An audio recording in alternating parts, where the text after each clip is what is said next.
Hello Patriots, I'm at Restored Republic via a GCR update compiled by Judy, Byington.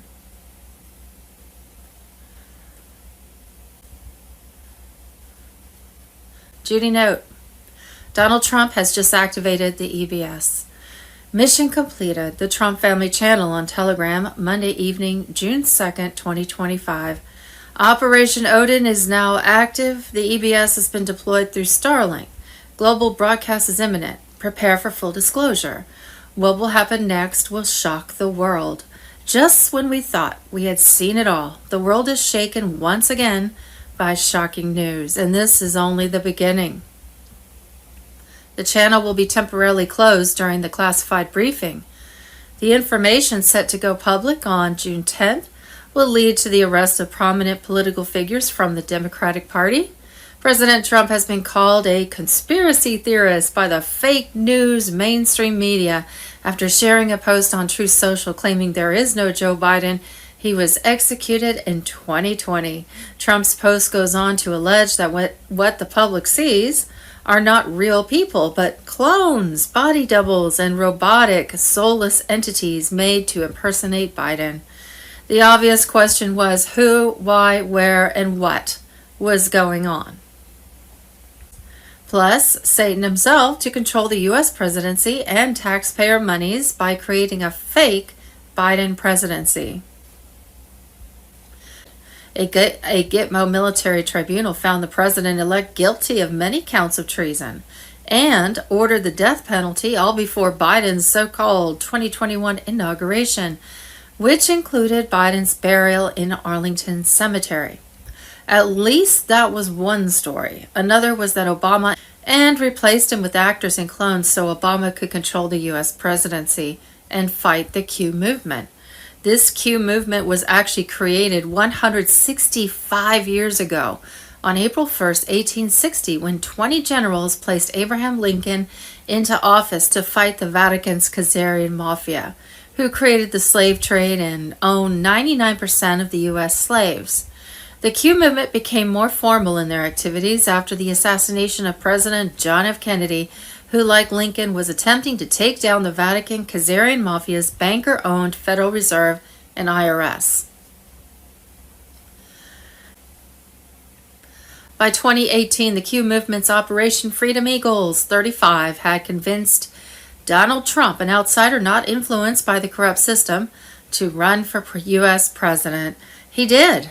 He won, and along the way organized 22 nations and 1,600 generals worldwide into a global military alliance. This alliance was working with 209 nations in the BRICS alliance, Brazil, Russia, India, China, and South Africa, to fulfill a global currency reset that would return taxpayer monies across the globe back to the people. Since January 20th, 2025, Commander-in-Chief Donald Trump has been operating outside the fake DC regime with full military command. Over 500,000 sealed indictments were in play. Gitmo expanded and tribunals underway. Trump has activated 20,000 elite troops, Navy SEALs, Delta Force, Marines, Special Ops worldwide. Their mission, shatter the deep state trafficking empire and expose the satanic cabal running the planet. Their most important mission, worldwide since 2017, millions of children have been rescued from underground tunnel dams, deep underground military bases. The underground tunnels link directly to MK Ultra labs and experimental cloning chambers. Survivors expose sickening details. Possible timing of global currency reset. Friday, May 30th, Wolverine. I have it from very high sources that we begin this week. Friday, May 30th, Zim bond redemptions are underway. Quietly, precisely, and every redeemed bond is fueling humanitarian efforts that bypass the old corrupt systems. But security is tight. NDAs are mandatory. QFS on Telegram. Sunday, June 1st. Secret will be out soon. We got them all. FBI Deputy Director Dan Bongino. Window from Sunday, June 1st to Saturday, June 7th for the Emergency Broadcast System Alert. The EBS was armed and awaiting green light. Civilian lockdown drills in Phoenix, Atlanta, and Philly were EBS deployment prep. Once triggered, the deep state's comms will go dark, military tribunals and elite confessions will flood every screen. From Thursday, June 5th to Monday, June 9th, the Tier 4B window would be open. Internal banking advisories indicated public redemption will begin regionally based on QFS load balancing and readiness reports. From Tuesday, June 10th to Friday, June 13th, 2025, all Tier 4B appointment notifications were set to be issued. From Saturday, June 14th to Tuesday, June 17th, the general public rollout was set to happen, with the Saturday, June 14th U.S. Army's 250th anniversary parade at the National Mall serving not just as a celebration, but as confirmation that America was back under constitutional rule. Around Sunday, June 15th and Monday, 16th, expect minor banking downtimes, signaling the final switch over to full QFS integration.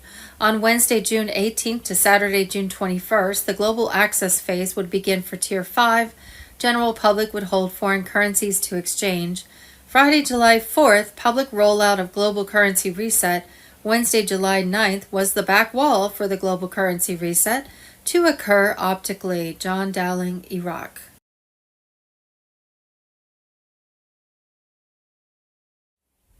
Monday, June 2nd, there were 209 nations that signed a historic treaty to reset global currencies under JESARA law, QFS on Telegram. The momentum is unstoppable. With 209 nations now bound by treaty, the global revaluation has moved from planning to execution. Military units are working in silent coordination, securing financial hubs, overseeing digital vault activations, and ensuring that no corrupted assets escapes the reset. Currencies long suppressed, like the dinar, dong, and zim, are being recalibrated to their true asset-backed value. Stellar Network is fully integrated, connecting billions through quantum-secured wallets. No citizen is being left behind. From rural villages to modern cities, access to wealth is being equalized in real time. Behind the scenes, White Hat intelligence is freezing deep state accounts, tracing laundering networks, and collapsing the final nodes of the fiat system. This is no longer about economics, it's about justice. The chains of debt slavery are being shattered, the prosperity funds are real, and they are being prepared for immediate release. JESARA is not a theory, it is a living framework, now activated by military precision and divine timing. What comes next will change the world forever. Monday, June 2nd, Sharia law and pedophilia plot exposed. Trump warned us. Matt Wallace on Telegram.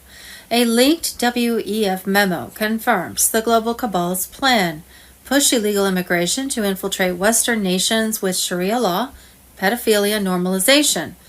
This operation accelerated under Obama in 2009, a puppet installed by the elites to begin dismantling the West from within. Biden is the continuation of that operation, but behind his mask is only weakness. The real power moves happened under Trump, who fought the globalist agenda tooth and nail.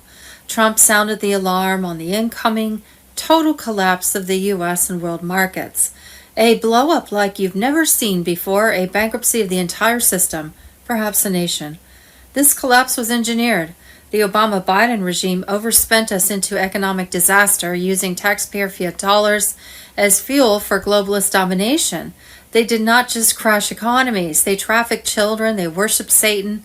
They covered for pedophile rings in D.C., Hollywood, and international finance.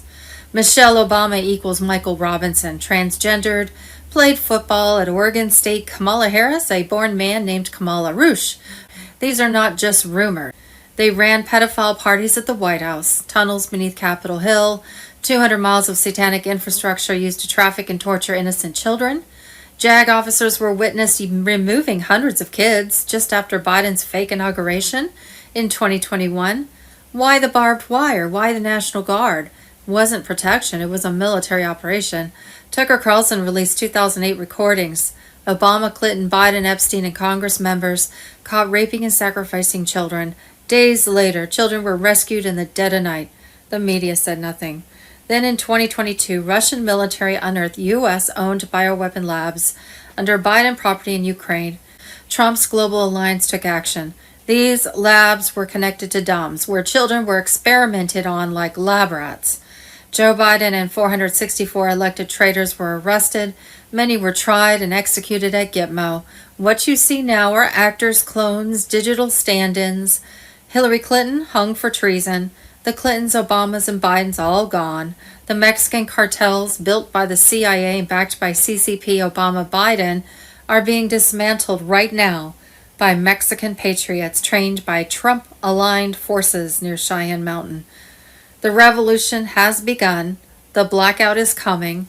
Mexico will join the U.S. in the global currency reset, free of cabal influence, free of deep state corruption.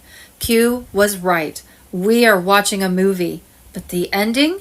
Justice, restoration, truth. The storm is here.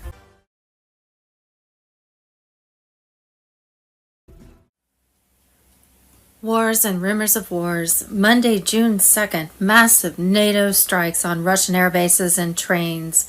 More than 40 Russian long-range nuclear bombers. Monday, June 2nd, Lindsey Graham betrays Trump as Putin readies massive attack. Before it's news, Monday, June 2nd, NATO is openly trying to start a nuclear war with Russia. Moscow was under attack again the night before the peace talks. Alex Jones. And Monday, June 2nd, Zelensky celebrates massive NATO strikes on Russian air bases and trains. More than 40 Russian long-range nuclear bombers destroyed as NATO makes good on promise to launch unlimited attacks on Russia. The West is now officially at war with Russia and World War III is here. Monday, June 2nd, the General on X, UK Prime Minister Starmer announces that the United Kingdom is shifting to a state of war. Here's the last 24 hours in geopolitics. Ukraine's security service detonated underwater devices beneath the Kerch Bridge in Crimea, severely damaging its supports in a coordinated operation that Kyiv says took months to prepare. Dutch Prime Minister Schoof resigned after right-wing Geert Wilders withdrew his party from the ruling coalition, collapsing the Dutch government less than a year after it was formed. At peace talks in Istanbul, Russia presented stringent conditions for ending the war, including Ukraine ceding more territory, restricting its military, and accepting permanent neutrality, terms Kyiv views as unacceptable. Polish Prime Minister Donald Tusk announced plans to call a vote of confidence in his government following the presidential election victory of right-wing candidate Karol Nawrocki, which dealt a blow to Tusk's pro-European coalition. Iran has requested detailed guarantees from the United States on how sanctions will be lifted as part of ongoing nuclear negotiations, criticizing Washington for a lack of clarity on mechanisms and implementation. Voter turnout in South Korea's snap presidential election reached 77.8% as citizens chose a successor to former President Yoon Suk-yeol, who was impeached over his declaration of martial law. Monday, June 2nd, RFK Jr. The World Economic Forum is a billionaires' boys club that's arranging for the world to shift wealth upward and to clamp down totalitarian controls on everybody else. It's astonishing to me that these people go to Davos in their private jets and they're able to tell these world leaders how to govern us in ways that eradicate our constitutional and civil rights. Monday, June 2nd, toxic heavy metals found in popular rice brands across America. And Monday, June 2nd, Trump takes down CIA, restores Republic, Jason Q, shocking intel. Trump takes down CIA, restores Republic before it's news.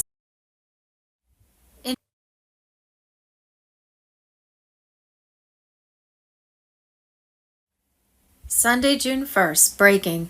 Canada is terra nullius. Trump holds the right to annex. Baron Trump on Telegram. King Charles just collapsed Canada's legal sovereignty. In Ottawa, standing before Parliament, he spoke the words that detonated the lie. We are gathered on the unceded territory of the Algonquin Anishinaabe people. That's not a land acknowledgement. That's a death sentence for Canada's legal standing.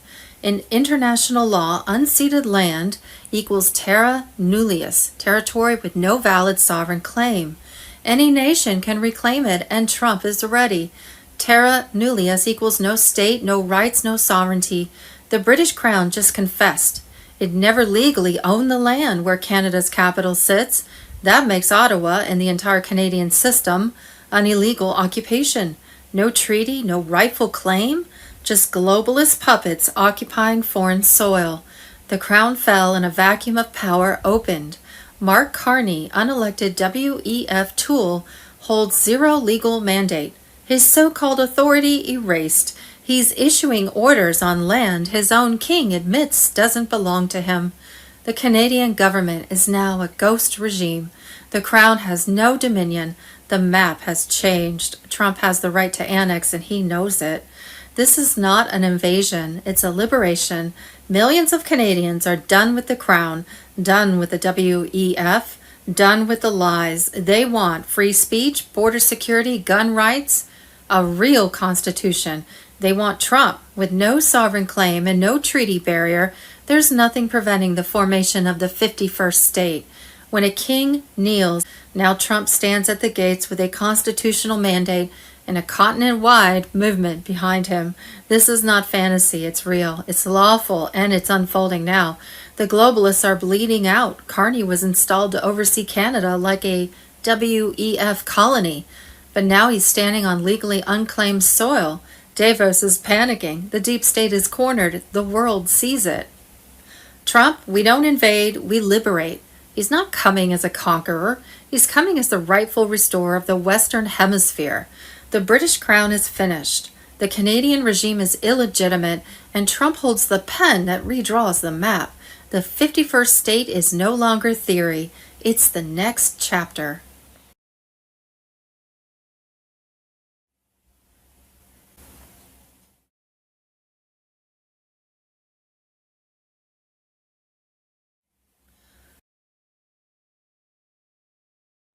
MedBeds.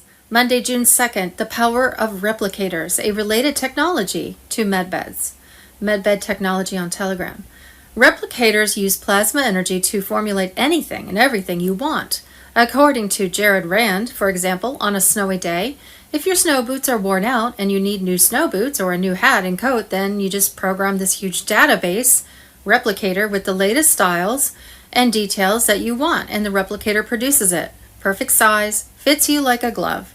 The product is produced in seconds. Do you want hot fudge sundae on a hot day? You got it. Replicators recycle old things back into plasma energy. There's no waste, no trash, no garbage, nothing to pollute the environment or to destroy the ecosystem.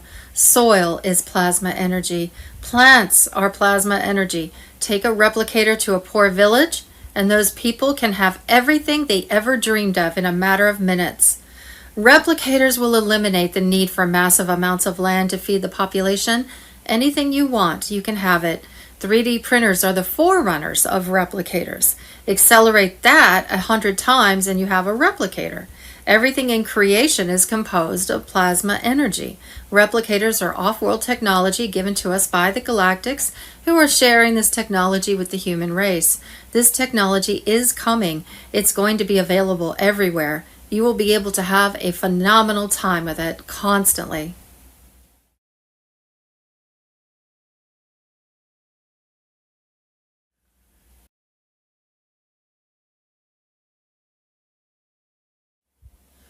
Monday, June 2nd. Insane. American taxpayers paid $50 billion for the Black Lives Matter street protests, orchestrated with money laundered to NGOs. 17th letter on Telegram. NGOs simulated ways to weaponize race relations in America in case a clear Trump win was coming. It was all planned and paid for. The exact group behind the Transition Integrity Project, which explicitly plotted in the height of the George Floyd riots, ran a war game about how the Biden campaign, in case Trump won in a clear win scenario, clear Trump win was the name of their scenario. Scenario 3, this is in June 2020.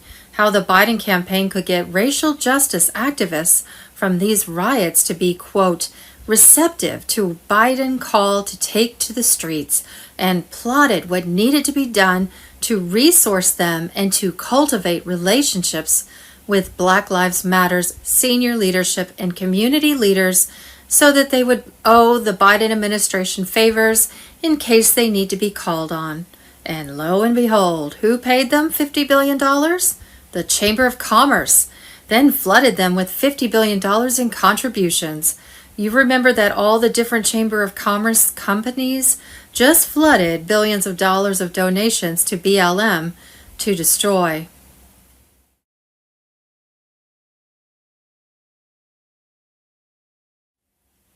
Sunday, June 1st, massive traitor exposed. DIA operative handed U.S. military secrets to Globalist to block Trump's takeover. 17th letter on Telegram. The arrest of Nathan Vilas Losh has blown open a scandal that reaches the very core of America's collapsing defense infrastructure. This was not a whistleblower. This was a traitor embedded at the highest levels of U.S. intelligence, smuggling classified defense data to foreign-controlled hands in an effort to sabotage the Trump-led military restoration and the unfolding quantum financial system. Lash wasn't just an IT tech in the DIA's Insider Threat Division. He was the insider threat, placed inside since 2019. He operated as a covert asset of the Globalist network. His mission clear: dismantle U.S. defense capabilities from within into the hands of foreign proxies designed to undermine Trump's constitutional resurgence. His emails dripped with ideological hatred for the Trump administration. He was not angry. He was following orders.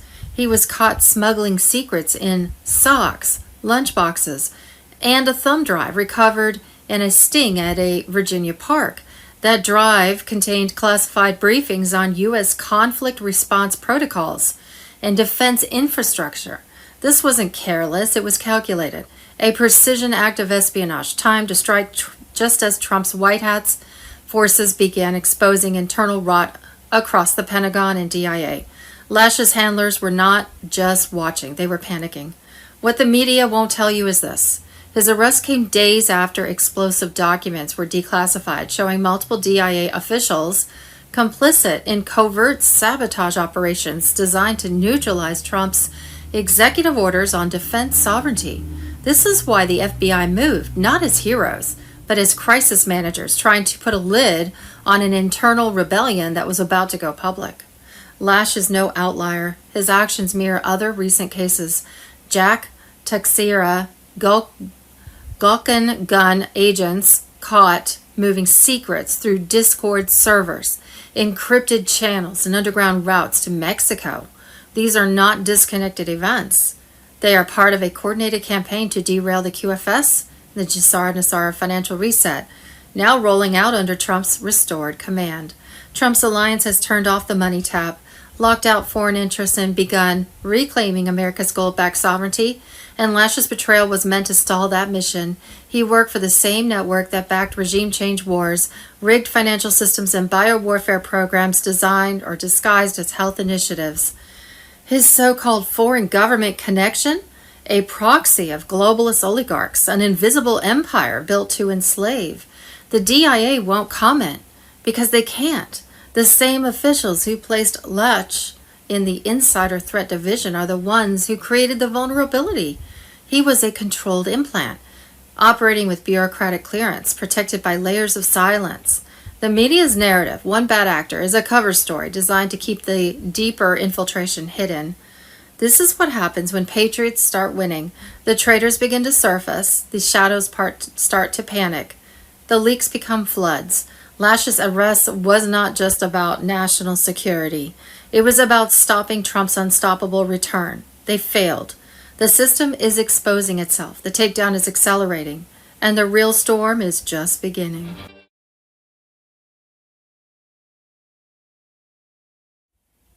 Tribunals to clones. The illusion is now reality. Carrie Cassidy on Telegram. The world you thought you knew no longer exists.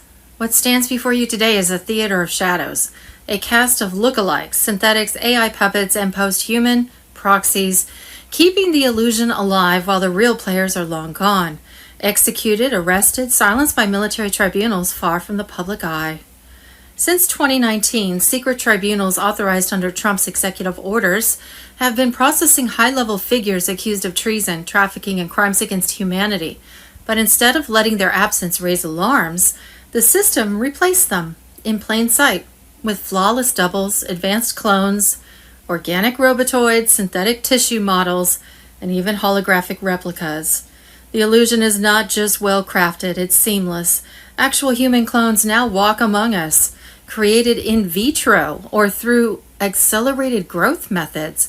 They carry the exact DNA of the original. Synthetic humans built from animal-derived tissues and engineered to mimic human behavior fill public roles. Organic robotoids, part biological, part machine, are used for complex public appearances and interviews. The deep state has even gone as far as recruiting real-life doubles and modifying them surgically to become stand-ins. You've seen it. Sudden changes in facial structure, tone of voice, emotion, expression. One day they limp, the next they don't. Some age in reverse. Others vanish from the spotlight for medical procedures and return unrecognizable. These are not conspiracies. They are signals of a swap, a placeholder, a carefully calculated substitution. And it doesn't stop there. Transvestite actors play roles of prominent female figures.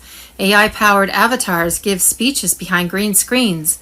In some cases, full holograms or CGI overlays are used for live events, indistinguishable to the human eye.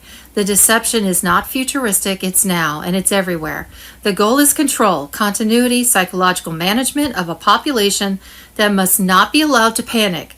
As long as the face remains on the screen, the illusion of order persists, but beneath it, the real story unfolds. The tribunals are real, the arrests are ongoing. The original figures are no longer operating in the public sphere. You are being shown a stage. Every press conference, red carpet, award show, inauguration, or funeral, all choreographed. The players you see are not the ones making the decisions.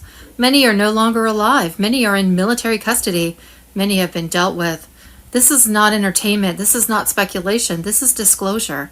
It's happening slowly, methodically, to minimize global shock. But the cracks are visible now. You have felt them. You've questioned what your instincts could not explain. And now the truth is bleeding through. We are in the final phase of the illusion. Watch closely, speak cautiously, and prepare for the moment when the veil drops completely. What's coming next will leave the world speechless.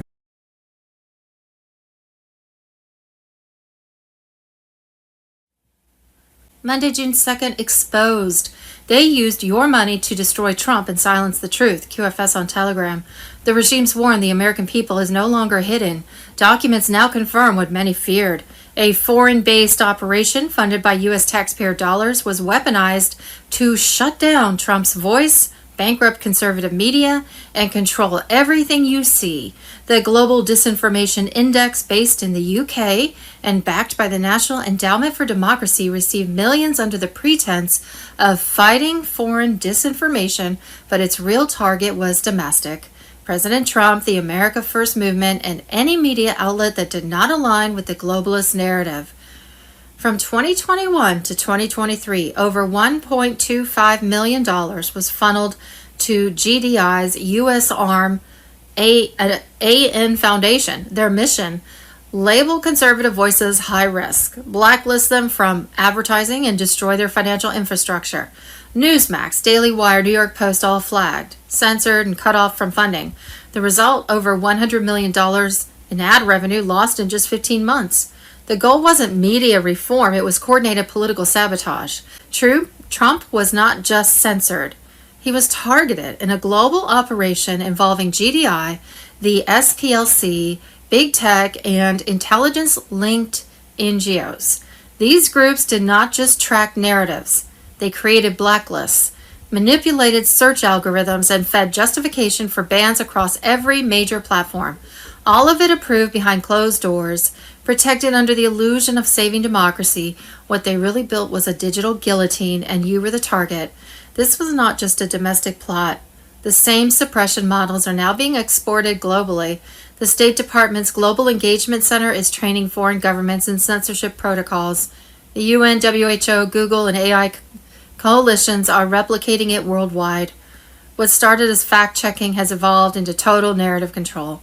They now bury with algorithms, but the exposure of GDI cracks the system wide open. The question now isn't whether this is happening. The question is how much longer the people will tolerate it.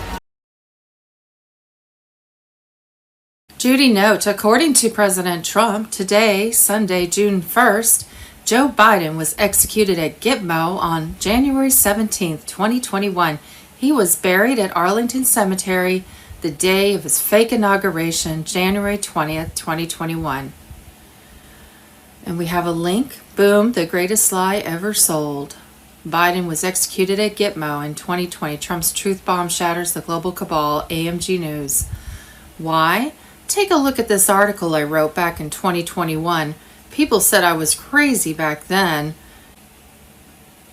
The cabal's BlackRock has been sued for Israel's chemical attack, and now Israel is set to attack Iran, backed by the cabal's UN and NATO. Military intel has confirmed that the United States suffered through a fake Joe Biden presidency coup, where the Barack Hussein Obama regime ruled from the shadows from a mandate by Satan worshiper George Soros and the Chinese Communist Party to take down America. Obama's regime was paid big bucks for creating over 8,000 forged pardons and over 1,499 commutations signed by AutoPen. Trump official David Sachs confirmed that Elizabeth Warren controlled the AutoPen used to approve Biden-era laws. Warren greenlit every order, every fake signature, every action signed by the AutoPen, a mechanical device meant for rare emergencies. But under Biden, it became the default tool of the regime. Obama himself was an illegitimate U.S. president. Military intelligence found him to be CIA installed with a foreign birth and fake identity, a digitally manufactured forgery traced back to CIA labs in Langley, Virginia. The real Obama birth document extracted from British colonial archives proved Obama was born in Mombasa, Kenya in 1961, not Hawaii.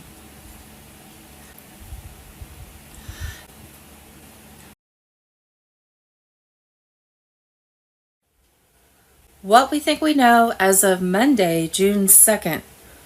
Sunday, June 1st, breaking. Russia places nuclear forces on high alert. Unconfirmed but mounting reports indicate Oreshnik and Russia's strategic nuclear arsenal have been placed on high readiness following Ukrainian strikes and Russian Iskander missile retaliation. Strategic silos and mobile units are being activated. Command posts in Oreshnik, linked to Russia's nuclear response chain, are now on elevated status. Satellite data hints at unusual military activity near known warhead transport routes. There is an escalating direct conflict between NATO-aligned Ukraine and the Russian Federation. This level of readiness has not been seen since the Cuban Missile Crisis. Sunday, June 1st, it's coming. Prepare for a blackout in the next 24 hours. Democrats let AutoPen run America. Now they're all going to prison. Breaking. Democrats let a friggin' AutoPen run America. Now they're all going to prison. On Sunday, June 1st, 2025, President Trump posted, "There is no Joe Biden executed in 2020. I've been telling you for years. Joe Biden was shot a long time ago. You've been watching Joe Biden." The actor playing the role of the century. Masks are real. Biden clones and doubles of robotic engineered soulless mindless entities are what you see. Biden presidency coup. A shadow regime forged a fake Biden U.S. presidency. Insiders sold 8,000 forged pardons. Over 1,499 commutations signed by AutoPen machine. Biden was not in charge. A circle of unelected handlers ruled from the shadows. Sunday, June 1st, Obama was never legitimate. The military has confirmed foreign birth, fake identity, child trafficking, and high treason. Obama and Biden's $7 billion taxpayer heist, the largest financial crime in U.S. history. In April 2024, the Climate Fund United Fund was handed $7 billion by Biden's EPA, a slush fund that disappeared into Democrat coffers. Campaign war chests and private foundations with no audits, no hearings, and no accountability. Saturday, May 31st, Obama arrested for high treason. Wednesday, May 28th, the fake Pocahontas was using the auto pen. Elizabeth Warren controlled the auto pen. And Saturday, May 31st, the government contract awarded to clean up the fire debris after the Lahaina, Maui fires went to a company that was paid more than the cost to rebuild each home. Almost $1.5 million per lot just to clean up. It's the same company doing the LA fire cleanup. What are the odds? This one is going to blow your mind. The U.S. Army Corps of Engineers paid $396 million to ECC, the same company who's doing the LA fire cleanup, to clear 268 lots. That's almost $1.5 million per lot, which is not only enough to clear the lots of their fire debris, but it's enough to rebuild the homes. How can this not be corruption? And Monday, May 26th, the Supreme Court just detonated the legal firewall shielding the deep state in a landmark ruling. SCOTUS confirmed that President Trump can now remove heads of independent federal agencies at will.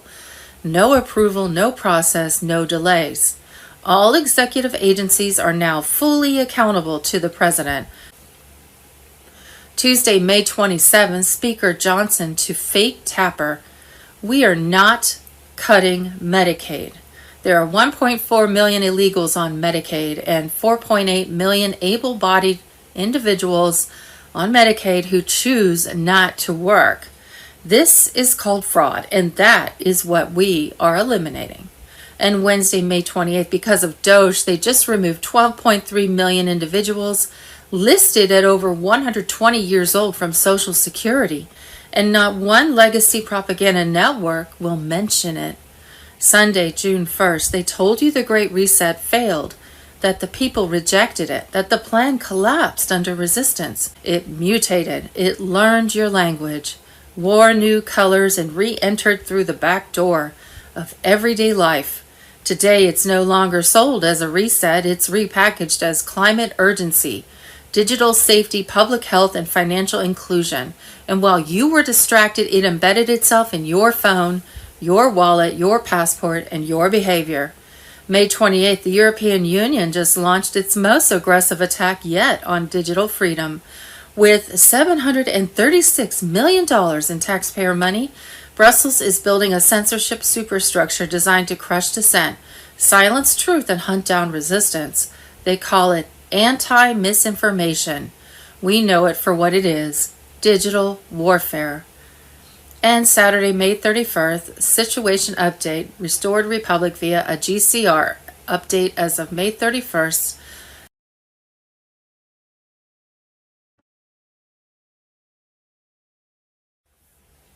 EBS alert imminent. Carolyn Bessette Kennedy on Telegram, Saturday, May 31st, 2025. A 72-hour media blackout was imminent while 7,000 plus sealed indictments would be executed. Full disclosure would be broadcast of election fraud, facts, genocide, economic sabotage. Major public announcement at any moment. Alert. Scheduled broadcasts and official statements. All signs point to a major public announcement at any moment. Government and media sources hint at coordinated emergency broadcast system tests and press briefings this week. Expect official statements from financial authorities confirming the reset, possibly unveiling new currency rates or debt cancellation policies. Be ready when the signal goes out, millions will see proof of the new system. EBS testing and encrypted test alerts have already been reported in several regions. A full-scale broadcast to all networks may occur tonight or tomorrow to confirm the launch. Authority statements, central bank governors, and financial ministers are on standby to speak publicly. Briefings will emphasize transparency, sovereignty, and the end of financial tyranny. System status. Technical monitoring dashboards are green across the board. I've confirmed that the core QFS servers are handling simulated transaction loads flawlessly with no errors. Market readiness. Even traditional financial markets are adjusting. Stock exchanges and currency platforms are poised to switch to the new asset-backed basis. New exchange rates may be published within hours, and the pieces are in place for history to unfold. Prepare to witness the global reset. Keep your notifications on, and when alerts arrive, follow the provided steps immediately. Trust the process. Our era of true economic freedom is here.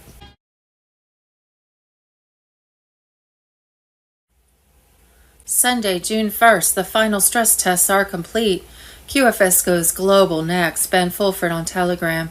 Over the last 72 hours, I've received confirmation from 3 separate banking insiders. All systems tied to the new sovereign QFS network passed their final validation protocols. Biometric access nodes were stress tested at 10,000 plus concurrent logins. Real-time cross-border test transfers completed in under 1.8 seconds. Regional nodes across 12 countries returned 100% success rates under military oversight. This is not theoretical anymore. It's done. The tech works. The funding is mapped. The codes are locked. The reason they've delayed the public rollout until July 4th: coordination, security, timing. You don't turn on the new financial system mid-chaos. You wait until every actor is boxed in, every backdoor closed. The military is now watching every central bank channel. They've seized key data centers in Switzerland and Singapore. Q phones were activated for Tier 1 comms. This is a controlled ignition, and it's going to change the planet. Get ready. Sunday, June 1st, Snowden's final drop. Military RV treaty activated. 209 nations full economic reset underway. Edward Snowden on Telegram. Edward Snowden is sounding the alarm. The greatest global shift in human history is unfolding right now, and you were never supposed to see it. The RV is real. The stellar network has been quietly synchronized. A military-enforced treaty signed by 209 nations is live, activating a financial warfare operation designed to destroy the cabal's control. Behind the scenes, U.S. Space Force and international military coalitions are executing a full-spectrum currency revaluation with top-secret military coordination. And Snowden just leaked intel confirming Gitmo-level protocols have begun. This is not about money, it's about reclaiming freedom for humanity. Codenamed Eagle Transition, the operation revalues suppressed currencies, Iraqi dinar, Vietnamese dong, and Zimbabwe zim, crushing IMF strongholds and reversing decades of financial slavery. Every bank transaction is now being mirrored on stellar quantum rails. Trillions locked in prosperity funds are being released, not for governments, but for you. Snowden confirmed this is why they tried to silence him. The Share the Wealth program is not a myth. It's a classified redistribution matrix designed to eliminate poverty. While deep state banks collapse from within, humanitarian projects, wealth recoding, infrastructure miracles, all prepared for rollout after deep state cleansing completes. Military tribunals are baked into this transition. That's why elite assets are vanishing, CEOs are resigning, currencies are freezing, and Gitmo flights are spiking. This is the final phase of a plan forged in secret for decades. The public was kept in the dark, but Snowden just smashed the blackout. Why now? Because the systems are secure. The enemy is cornered, and Edward Snowden just broke rank to confirm. The banks, the treaties, the stellar activation, it's all happening. The fake debt slavery grid is being erased. Entire nations will be reborn overnight. This is not theory, it's war, a silent financial war enforced by military might, coordinated globally and monitored in real time. The world you know is gone. The one coming next is unimaginable. Edward Snowden, military RV, Gitmo Ops, stellar banking, 209 nations just took the oath. Hold the line. Trust the plan. QFS accounts have been activated worldwide and there is no turning back. QFS on Telegram. The old system is disintegrating as banks collapse in real time.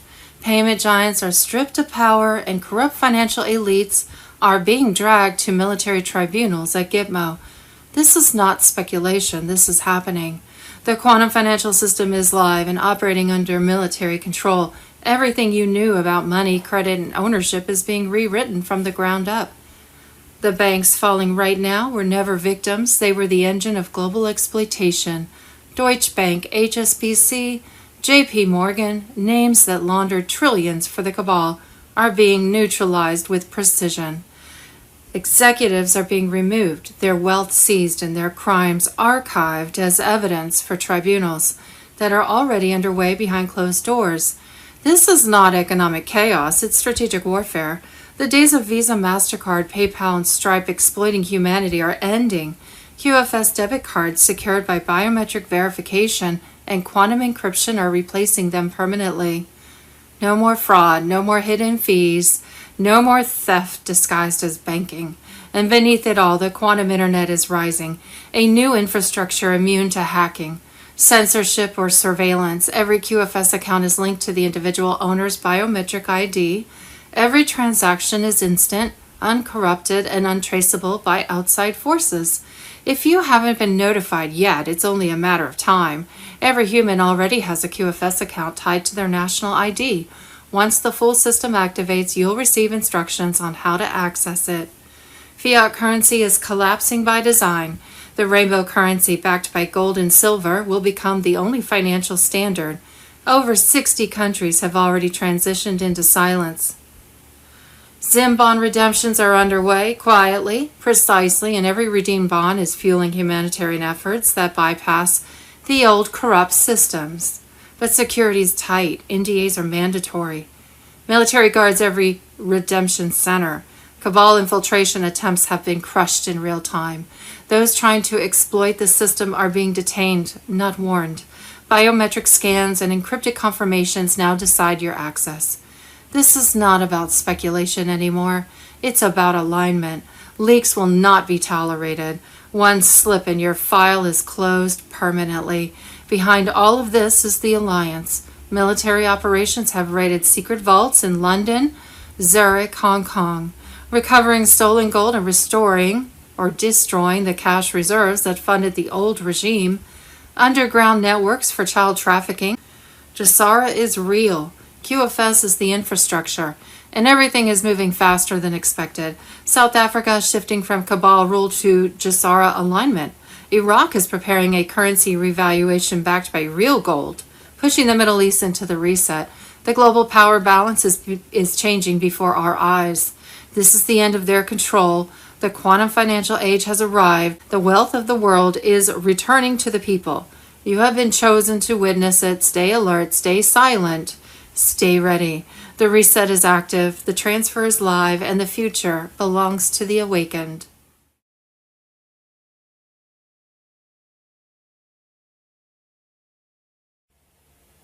Sunday, June 1st, the Great Reset, it mutated into digital slavery. Matt Wallace on Telegram.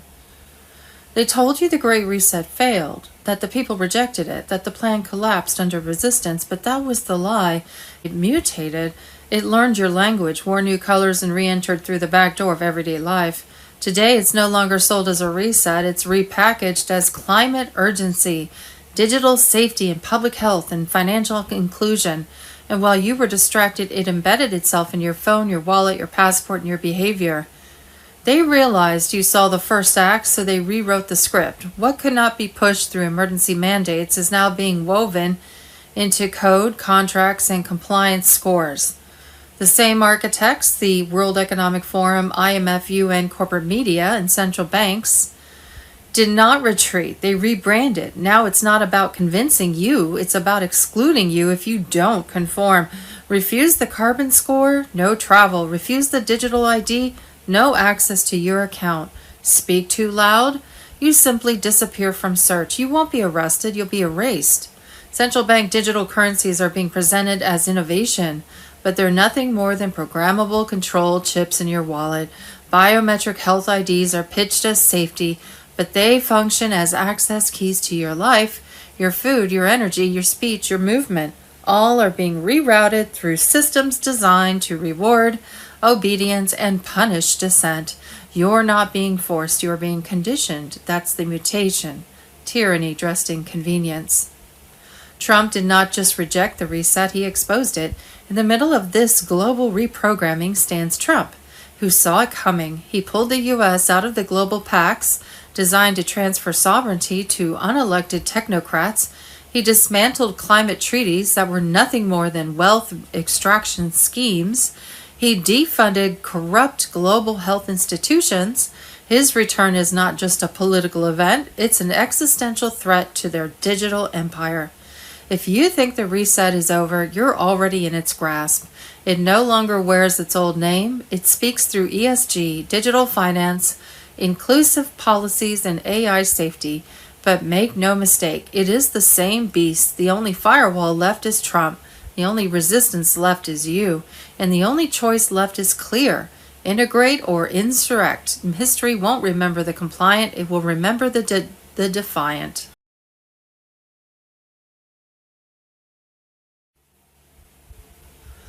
Restored Republic. Brunson case filed in Supreme Court October 13, 2022. The Supreme Court's decision on the Brunson case was expected to soon be announced. A ruling in favor of Brunson that 388 members of Congress committed 9 acts of treason by not investigating voter fraud in an alleged rigged 2020 election would remove all 388 respondents from office, all including Joseph Biden, would likely be charged with treason, be arrested, and undergo military tribunals. Brunson's complaint alleges fraud, violations of the oath of office, and touches on acts of treason committed by the respondents, 388 members of Congress, including President Joseph Biden, Michael Pence, Kamala Harris, and John and Jane Doe's 1 through 100. When the allegations of a rigged election came forward, the respondents had a duty under law to investigate it or be removed from office. The efforts made that avoided an investigation of how Biden won the election is an act of 9 treason and an act of levying war against the U.S. Constitution, which violated Brunson's unfettered right to vote in an honest and fair election, and as such, it wrongfully invalidated his vote. Supreme Court docket files. We have a link at www.supremecourt.gov and Supreme Court docket PDF. There's a link. Brunson's complaint alleges fraud, violations of the oath of office, and touches on acts of treason committed by the respondents, 388 members of Congress, including President Joseph Biden, Michael Pence, Kamala Harris, and John and Jane Doe, Doe's 1 through 100. These offenses are flowing continually against Brunson's liberties and life, and consequently is a continual national security breach. Voting is the greatest power an individual can exercise in a republic. It is Brunson's personal voice and the way he can protect his personal constitutional protected rights in the U.S. Constitution. When the allegations of a rigged election came forward, the respondents had a duty under law to investigate it or be removed from office. An honest and fair election can only be supported by legal votes. This is sacred. It is the basis of our U.S. Republican form of government, protected by the U.S. Constitution. The efforts made that avoided an investigation of how Biden won the election is an act of 9 treason and an act of levying war against the U.S. Constitution, which violated Brunson's unfettered right to vote in an honest and fair election. And as such, it wrongfully invalidated his vote. Conclusion: this petition is set forth in the interest of justice, in protecting Brunson's right to petition for a redress of grievances against the respondents, and ensuring his right of due process against the encroachment of the doctrine of equitable maxim, in charging the respondents who failed to investigate the allegations of a rigged election by having them removed from office without further delay. Dated October 13, 2022. Respectfully submitted, Raylan J. Brunson.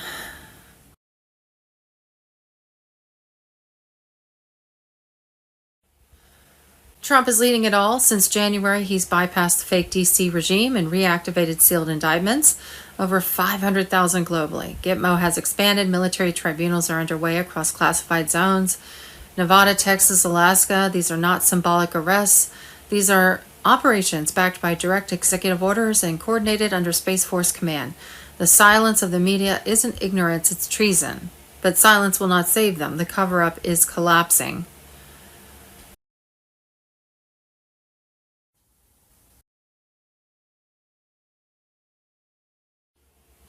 We are moving to war-fighting readiness. When we are being directly threatened by states with advanced military forces, the most effective way to deter them is to be ready. Wars and rumors of wars. Saturday, May 31st. Breaking alert. The Pentagon goes code black.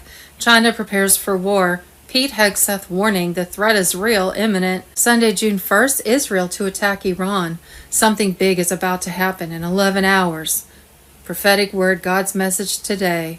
Sunday, June 1st. The cabal's BlackRock has officially been sued for the chemical terrorist attack in East Palestine. Sunday, June 1st. If anyone thinks a nearly beaten Ukraine, which has lost 500,000 plus soldiers in a 36-month period, managed to pull off a covert, wide-area, multi-domain, multi-terrain, infiltrate, sabotage, and destroy military operation over more than 1,000 square miles of inland Russia without NATO's assistance. I've got some beachfront property in Siberia that I'd like to sell at a premium. The Q News Patriot on Telegram. And Sunday, June 1st, another false flag involving Israel just happened. X.com, Shadow of Israel.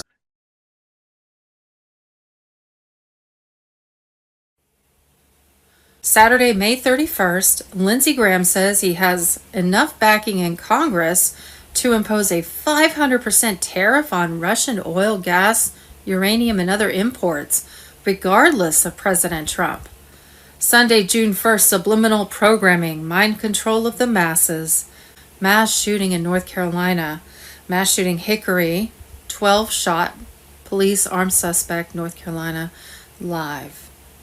And Sunday, June 1st, Nashville, Tennessee, Mayor Freddie O'Connell mandated all Nashville employees and first responders to report all ICE interactions to him directly. Nashville Mayor Freddie O'Connell then released those names of ICE agents to the public. This is literally treason. Wow. Sunday, June 1st, Robert F. Kennedy says Bill Gates plans to launch low orbiting satellites that will be used to survey the population 24/7.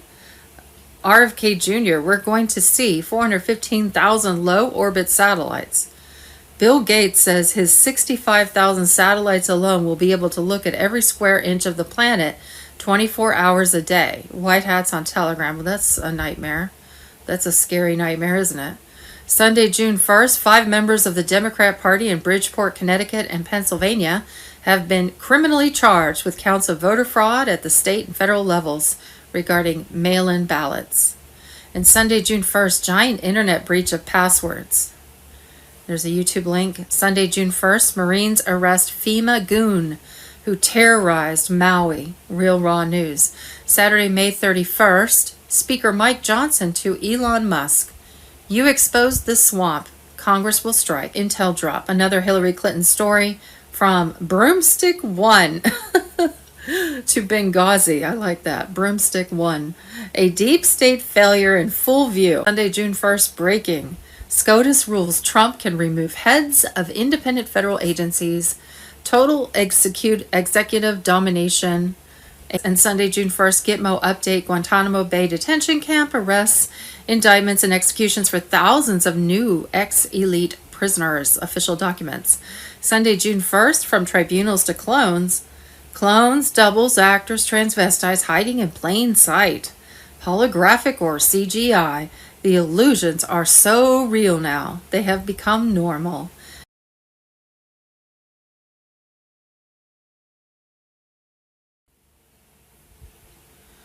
Sunday, June 1st, Obama was never legitimate. Military confirms foreign birth, fake identity, child trafficking, and high treason. JESARA on Telegram. The biggest lie in American history is as of May 29th, 2025, military intelligence has confirmed what the deep state never thought would be exposed. Barack Hussein Obama was a CIA-installed foreign-born puppet, psychological weapon of globalist infiltration. His presidency was an op. His life a fabrication. His mission, destroy America from within.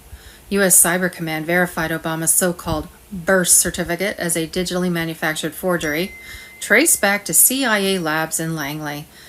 The real document extracted from British colonial archives proves Obama was born in Mombasa, Kenya, in 1961, not Hawaii. That makes every act of his presidency constitutionally invalid. Every bill, every judge, every war, null and void under national security law. With military tribunals underway, Trump's emergency orders were reversing Obama's legacy in real time. Gitmo is full. Satellite sites are live across Colorado, Pennsylvania, and Camp Delta. Michelle or Michael Obama? A Pentagon file confirms the transition from Michael LaVaughn Robinson, funded by Operation Lantern Sky. DNA results confirm 0 biological children. Malia and Sasha were sourced through CIA-controlled surrogates tied to Epstein's network. Witnesses are under protection, medical documents locked in evidence. Even Hollywood got involved. Obama's team tried to blackmail Jennifer Aniston to silence her knowledge of elite trafficking rings. Then the operation failed. Now she's under military protection. Indictments are incoming.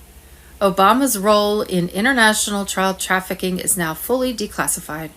Documents show his direct approval of youth extraction teams disguised as aid missions through USAID and UN fronts. Those children were funneled into blackmail operations, filmed abuse to control politicians and bankers. One of these, Red Room Orchid, was dismantled by White Hat units in March, exposing links to DC, Brussels, and Geneva. Obama knew. He signed off, and he protected every monster involved. And while the deep state tries to push Netflix disinformation, the truth is already flooding out. The 2013 Ricin plot, a staged psyop, Netflix's docuseries was crafted by Obama's inner circle to cover up Operation Black Cherry, a DHS plan to paint patriots as terrorists. As of now, 34 tribunals are active. Obama has not been seen in public since March 10th. He's under military containment in Kalorama. His comms cut, PED 45 through 77, is active. The sealed indictment? Hours away from unsealing. Obama's fall marks the rebirth of the Republic. The mask is off. The storm is here. And nothing can stop what's coming.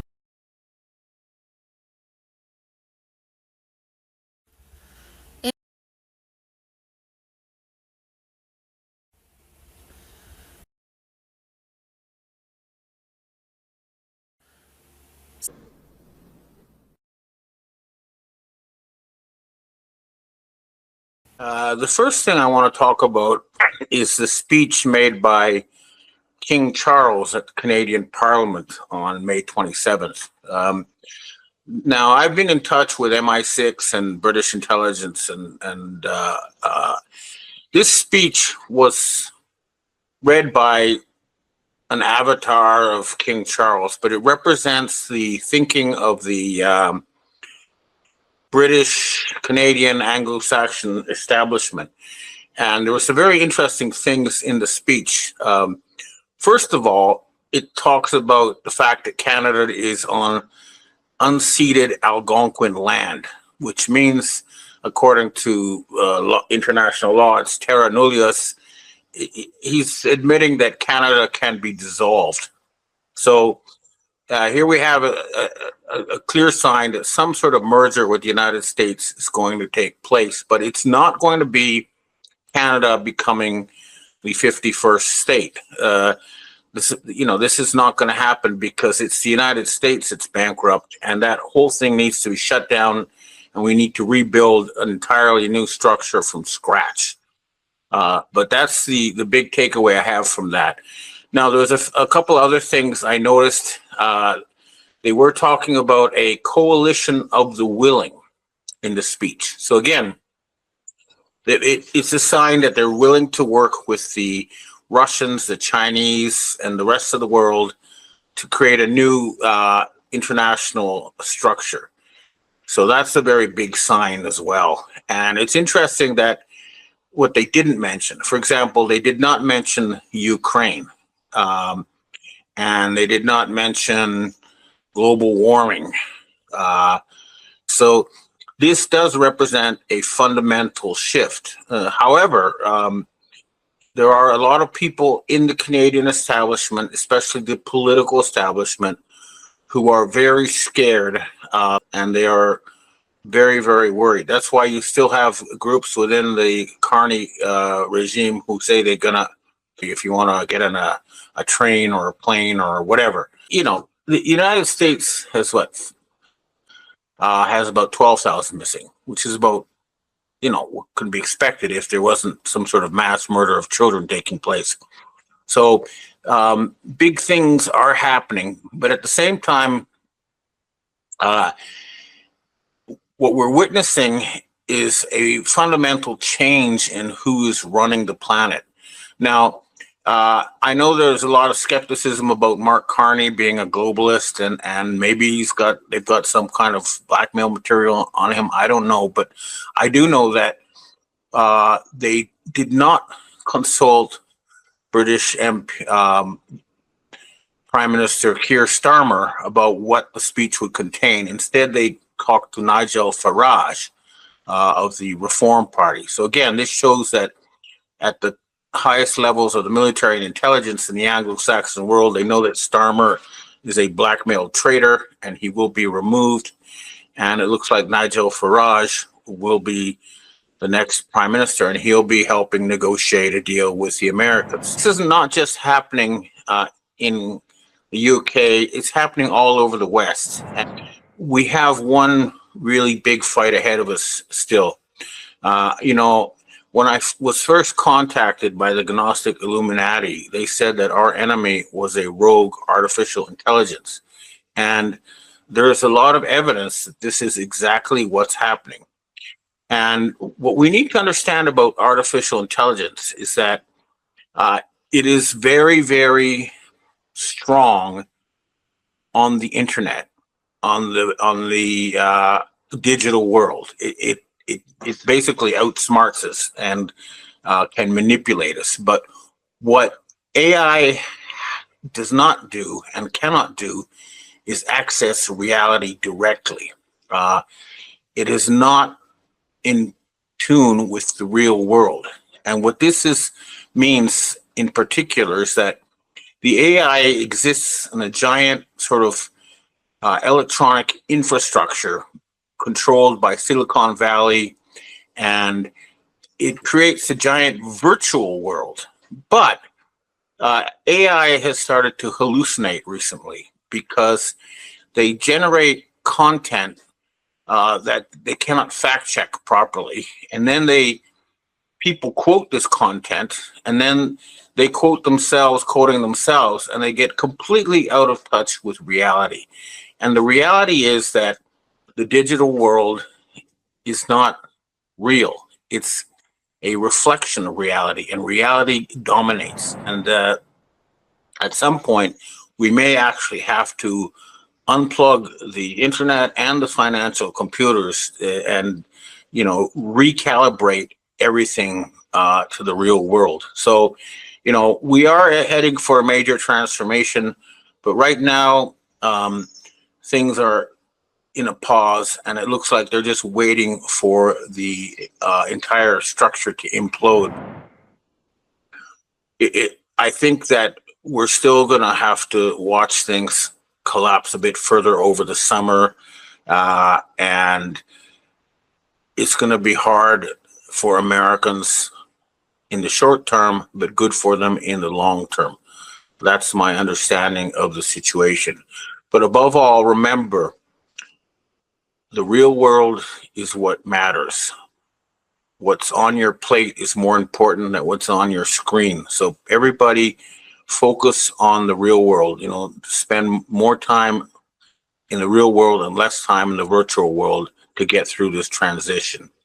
And we are headed for a transition. The die is cast. There's no way it's going to turn back at this point. But I think at the end of the day, we're going to have a much better system for running this planet that will work for the people, instead of the situation we have now, where we had a group of Satan worshiping owners of multi-mega corporations. And that's just not the way to run a planet. And that is ending. And it'll be visible in many ways. And I'm here in Canada to help with this transition. And I'm volunteering my services. And we'll be in touch with Canadian government officials over the coming weeks and help them negotiate a good deal with the Americans over a new North American system that works for the people and is run by the people. But where the country is, the battle is advancing nicely at a strategic level. The whole system, the organs of state, the levers of state have all been penetrated and now under control of the white hats, let's say. And there are a lot of indications about how that's going. Whether it's, and I'll go through all of them just so people are aware of the complexity of this, because that's one of the problems. The complexity of this war is such that the average punter out there, the average Joe, would have difficulty keeping up, and that's all of us as well. But the polity, the bureaucracy, the judiciary, the constabulary, the military, academia, media, big business, big unions, all religious institutions, the leadership in this country of every organ of state, every lever of power has been penetrated by, in this case, the Masonic filth, the Masons, the Freemasons. We know that. And this large continent with a small population, I mean, we're almost the size of the continental US, but with, 27 million people, less than 10% of what you have. It's a tough place to control because it is so big. The population is concentrated, but it's a tough place. But the Masons who built this country, for those who are unaware of it, they have their fingers in every pie without hitting a Freemason. And so what's taken a lot of time is to identify, map the system, and then make sure all those levers are under control. And let me just give you an example of that, that the White Hats are under control. Sorry, the White Hats have control and have the Freemasons under control. As I was mentioning before, petrol prices in Australia, petrol, diesel, gas, whatever you want to call it, you know that the petrol companies don't drop their prices for anybody or anything. And yet, without any song and dance, because the whole idea was to let this, to let this happen without too much fanfare, is that the gas and oil prices here in Oz have dropped from over $2 a litre, Australian dollars, to $1.78 per litre. Now, in US terms, that's a drop, say, from $4.88 a gallon to $4.34 a gallon. So it's like a 50-cent drop per gallon, just like that. But it's happened, and there's been no announcement, no rationale, no explanation. So that was one way of, let's say, the White Hats easing the burden on the average citizen out there without making a song and dance about it. So that's just one element, one piece of evidence that the system is now in better hands, let's say, under new management, but that new management is very much hidden. So the lower level useful idiots that think they're still running the country have no clue what's about to hit them. The upper level's gone. They went some time ago. There's a lot of infighting between the real controllers of Australia, being the Freemasons, because that control is now gone. And they're actually in a blind panic. The Freemasons, and again, in every aspect of life in this country, they're in a blind panic because they know something has changed. They're not getting the good orders they used to get, the instructions of what to do. And they're not too bright. They're not too bright. That's what happens when you have promotion based on membership rather than merit. They're good at following orders, but they're not good at thinking. So there you go. Now that's the strategic level, tactical level. What's going on? The final mopping up operations are occurring, and we know that we've had some extremely bad weather, flooding, rains, storms, winds, and excuse me, and that's being used as a cover for the final mopping up operations that are occurring around the country. And so, as I said, we're in great shape. We are where we need to be. We're patiently waiting our turn. We know it'll come, but let's face it, there are bigger fish to fry than little old Oz. We're like the Appalachian Mountains. We're there. We don't need. They won't be dealing with us just yet. Well, I believe when the time does come for the balloon to go up, it'll happen simultaneously. But anyway, there's an intro to Oz. I'll stop talking and let you get Macron, Starmer, the whole lot of them. It's now a show. This is this is the movie, the big reveal. In the Masonic world, they call it a humiliation ritual they have to go through. Well, this is like that. It's obvious that, certainly to some of us, that what we're seeing is the reveal. This is what's really going on behind the scenes.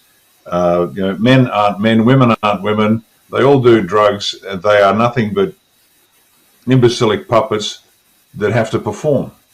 And they are still performing. And they're performing not because they want to, but they're performing because they have a metaphorical and literal gun to their heads. And so when the White Hats moved internationally, they had to take down the leadership from the top and progressively work their way down. And this is a very slow reveal, slow for us who have been across this for some time. But this is a slow reveal for the public, for them to in a gentle as possible way, realize that the people that they have been elevating in the public consciousness are actually quite loathsome individuals across every metric, personally, you name it. It's all part of that reveal. Very controlled, very scripted, and very effective. It has to be done this way because there are many people whose entire psychological state is predicated on a firm grip of what they think the world is like, and they're about to find out that not much of it is the way they think it is. So this is part of the show, part of the reveal, quite intentional, and it will continue to be this way. I want to get your thoughts on Canada because I view them as very similar to Australia as a Commonwealth nation there. Yeah, it's the setup is important. DJT has to be seen by everybody as the undisputed heavy world champion, if that makes sense. Like nobody can step into the ring without, and so everything we see by the other actors around him, it's part of the dance, it's part of the show. But DJT will always exit the ring as the undisputed world champion. So whatever we see, we've got to understand that that's part of the game. Now, Canada and Australia have much in common. We're both Commonwealth countries. But the foundational difference is Canada legally still might have a connection to US and be part of the US. But that's not going to persuade the Canadians. The Canadians, the people, proud nationalists as they should be, as they should all be. They have to be persuaded that it's a good idea. Just saying, well, you're part of the US because the law was passed some years ago and you never quite achieved independence isn't going to work. They have to emotionally as well as psychologically desire this. And so there's a slower process for Canada and its future. Now, I believe that Canada's future is with the US, but and the reason I say that is not because I don't want Canada to be an independent nation. That's their business. But when we start pulling back and we go from the 40,000 foot view to the 100,000 mile view, metaphorically and literally, we'll see there's a much bigger game at play, and we have to start realigning ourselves. Australia, I don't think it's going to be the 52nd state. We're very keen to be our own constitutional republic under a, let's just call it, let's just put it, we are, in fact, I believe, just a territory. We are not a nation state. We haven't been a nation state for a long time. We have certainly never been the masters of our own destiny, first under the British Empire, then under the old cabal US empire. So I've been quite upfront with the Australian people saying we're not, and even if we were, we couldn't. We are literally incapable in this country of governing ourselves because, as I said at the beginning of the show, every aspect of life in this country is controlled by the Masonic filth. So you pull them out, it's like denazifying Germany. Who's going to run the trains? Who's going to deliver the food? Everything, every business. There isn't a business out there above a certain level that isn't controlled. And so, blunt as I had to be, and Australians are good this way. You can't blow smoke up their skirts. They don't appreciate it. They would rather the ugly truth up front, and then they can deal with it. And I've said that from the beginning. Even if we wanted to become an independent constitutional republic tomorrow, we couldn't do it. We just don't have the people. We don't have the skills. We don't have. I go through that list: the polity, the judiciary, the constabulary, the military. They're all Masonic. So they have to be phased out. We have to phase new people in.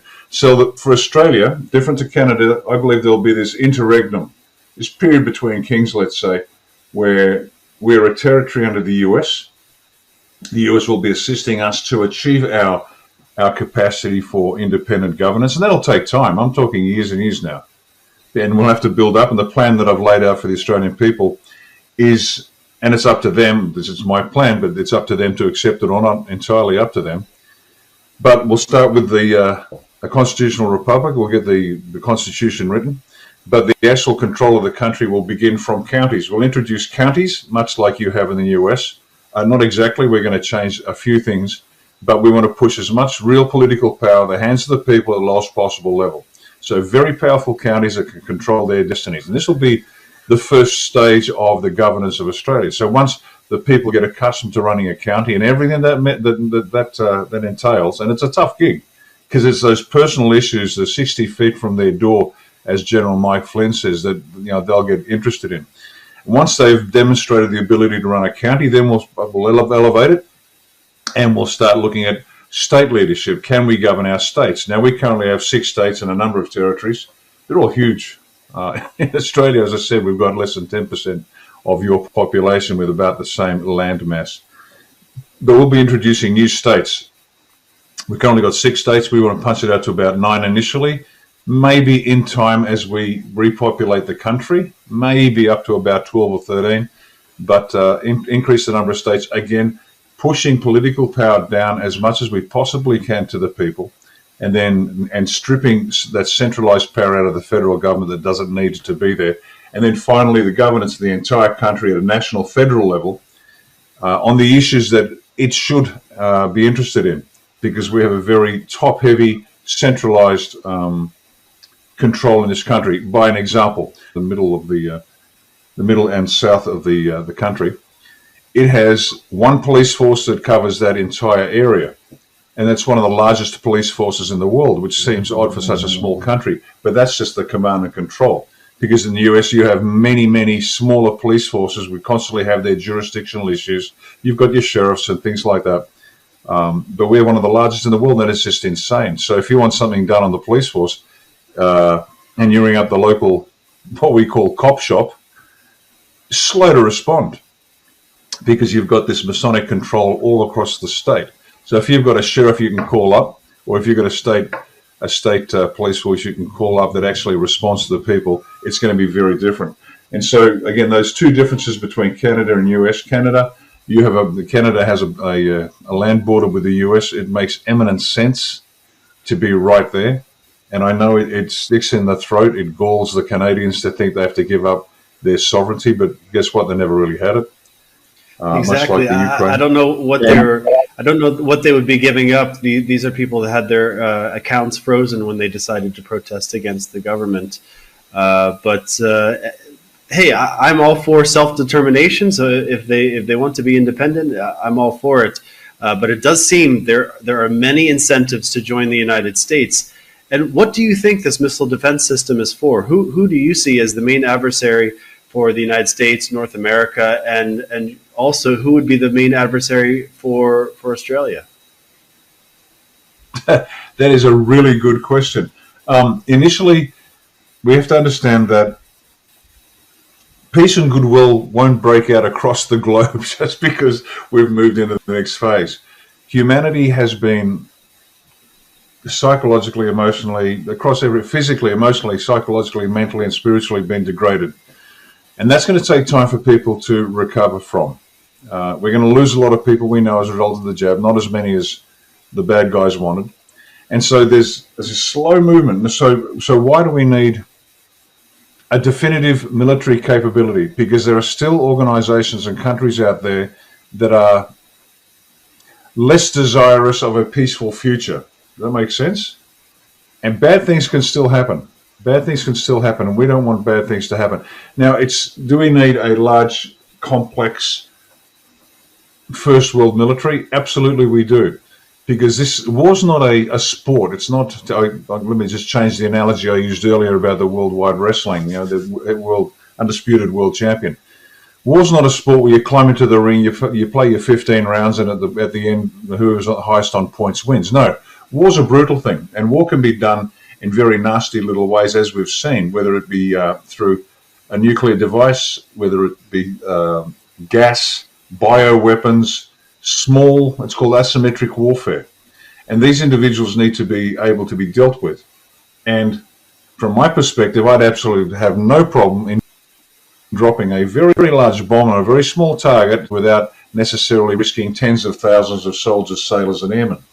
And so this Golden Dome is there because it's required. It is absolutely required to keep the peace. This idea of a tussle between the two sides, that has been the model for the cabal for certainly the last century, where the bloodshed, absolutely unnecessary bloodshed, was desired and achieved.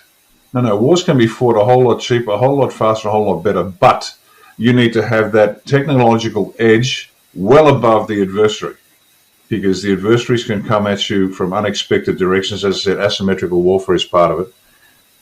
And the sheer might say, now I know China's an interesting example. Yes, they have might. They're a bit of a paper dragon, a hollow threat in parts, but that doesn't mean they can't cause dramas. And it's not like we want to reduce casualties. We want no casualties. How about we give the enemy we just sit back and tell them, best not you do that again. Who do you think worldwide would have the capabilities of a missile strike on North America? Oh, any number of countries. Once until the leadership is absolutely taken out, it's not hard. Sounds like you're talking more about the deep state than particular nations. It is the deep state, and they just use their nations and their elements within the nations. It's not like they control North Korea entirely anymore, but those elements remain. But again, it's not a matter of having a conventional battle. It's about preventing it from ever happening. Do you remember that when DJT targeted the number 2 in Tehran with a drone strike? Yeah, Soleimani. That was a message. Yes. That was a message to the world. Yeah, that was a message to the world, because there's an agreement that the 5 years we'll make lots of money on the sale of defense hardware, and then we'll call it quits. What Trump was saying is the rules have changed. We are not playing your game anymore. I will target you. So he took out a man that, by all accounts, was deserved to go to hell, and on an express train. But that wasn't the point. The point he was telling everybody was, I can target you, and I will target you personally. You are now personally and individually responsible for what's happening next. That single strike did more to pull everybody's head in than anybody else, from Tehran to Turkey. You name it, they all went, shit. This is now really different. He is not playing. He's not playing according to the rules anymore. And that's why this overwhelming capability to, and let's face it, the world going to Trump because there's and he can cut a nice deal. Because behind DJT is a very powerful military, and they are literally doing a hard knock or a soft knock. And the hard knock is the door is burst open and a gun's put in their face and a trigger is squeezed, or they are arrested, one of the two, depending if they resist arrest or not. And the soft knock is you do a deal and do exactly what we say when we say, or you will be charged, tried, found guilty, and executed. And these people are cowards. And so it's not that persuasive, the art of the deal that's winning this war. It's the art of the deal, without a doubt, DJT up front, but there's a 9mm MP4 pointed at the head of these individuals as well, and they're doing what they're told. This is realpolitik writ large. This is hardball, and that's why it's working. And so whenever we see kings and princes and presidents and prime ministers doing what DJT says, it's because they are in fear of their life in a very real way. So the people should be under no misapprehension about what is behind this. Mao said it. Mao Zedong said it, and whether you like the guy or not, he was right. Political power comes out of the barrel of a gun. I mean, we can claim we've got a right to our sovereignty. We've got a right to our life. But as I've said many times, a piece of parchment never stopped a musket ball.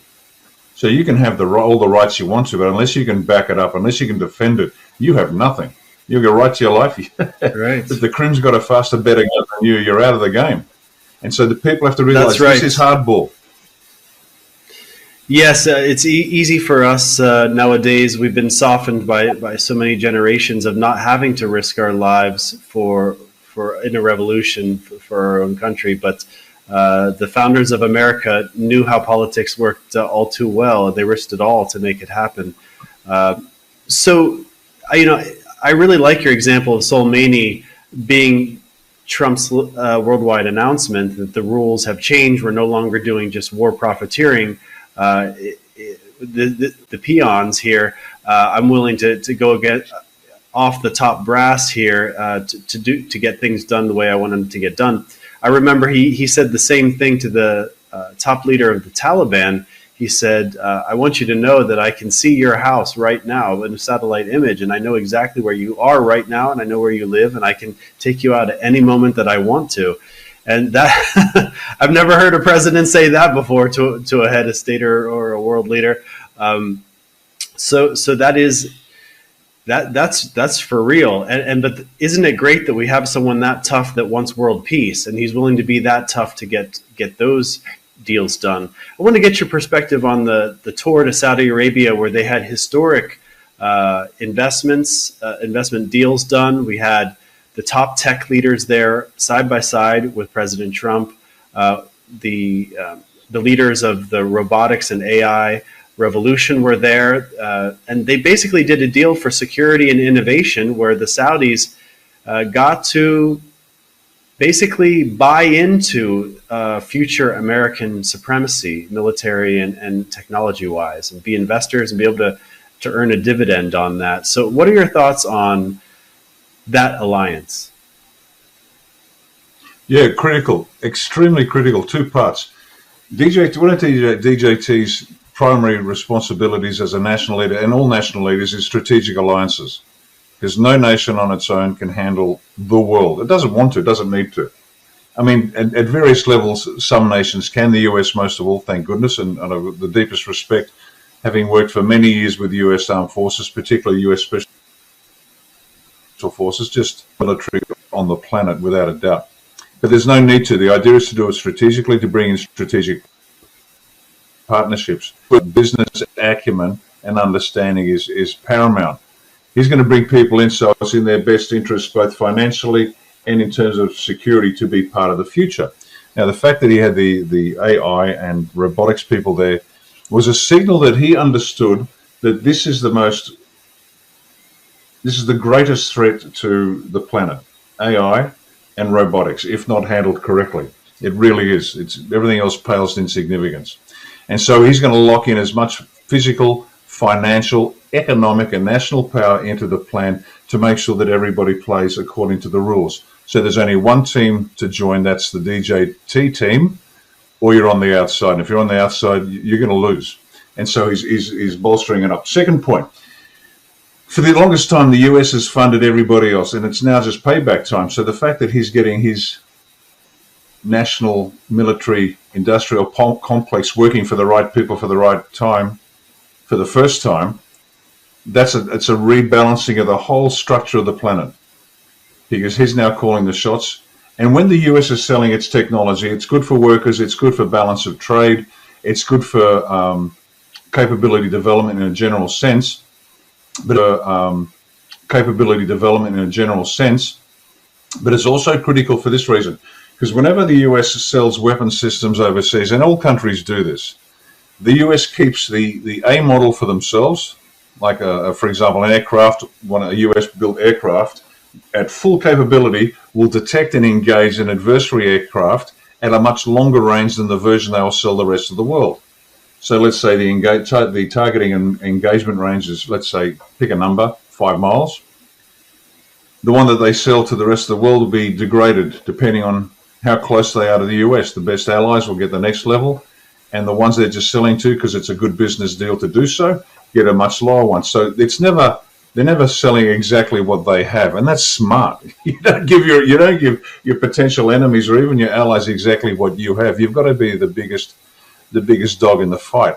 Again, this is real politics, and the Saudis have bought into this. They understand that the world has changed. And just a bit of history on Saudi: for the longest time, before Prince Salman took over, which was a coup d'état by any other name.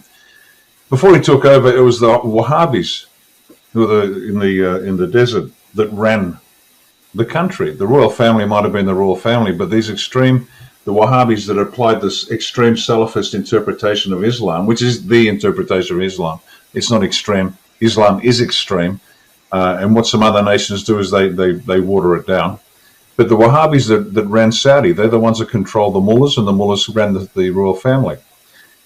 Compare that to the United Arab Emirates, where I worked there for many years, 5 years as a contractor to their presidential guard. I was an advisor to their presidential guard, and under them the Special Operations Organization. Compare that to the Emirates, where the royal family control the mullahs. And so their version of Islam and their tolerance is much different. And now Saudi is going that direction as well, because it's smart to do so. So the Wahhabis are now out as a force of influence in Saudi Arabia. The Salafist interpretation is out the door. And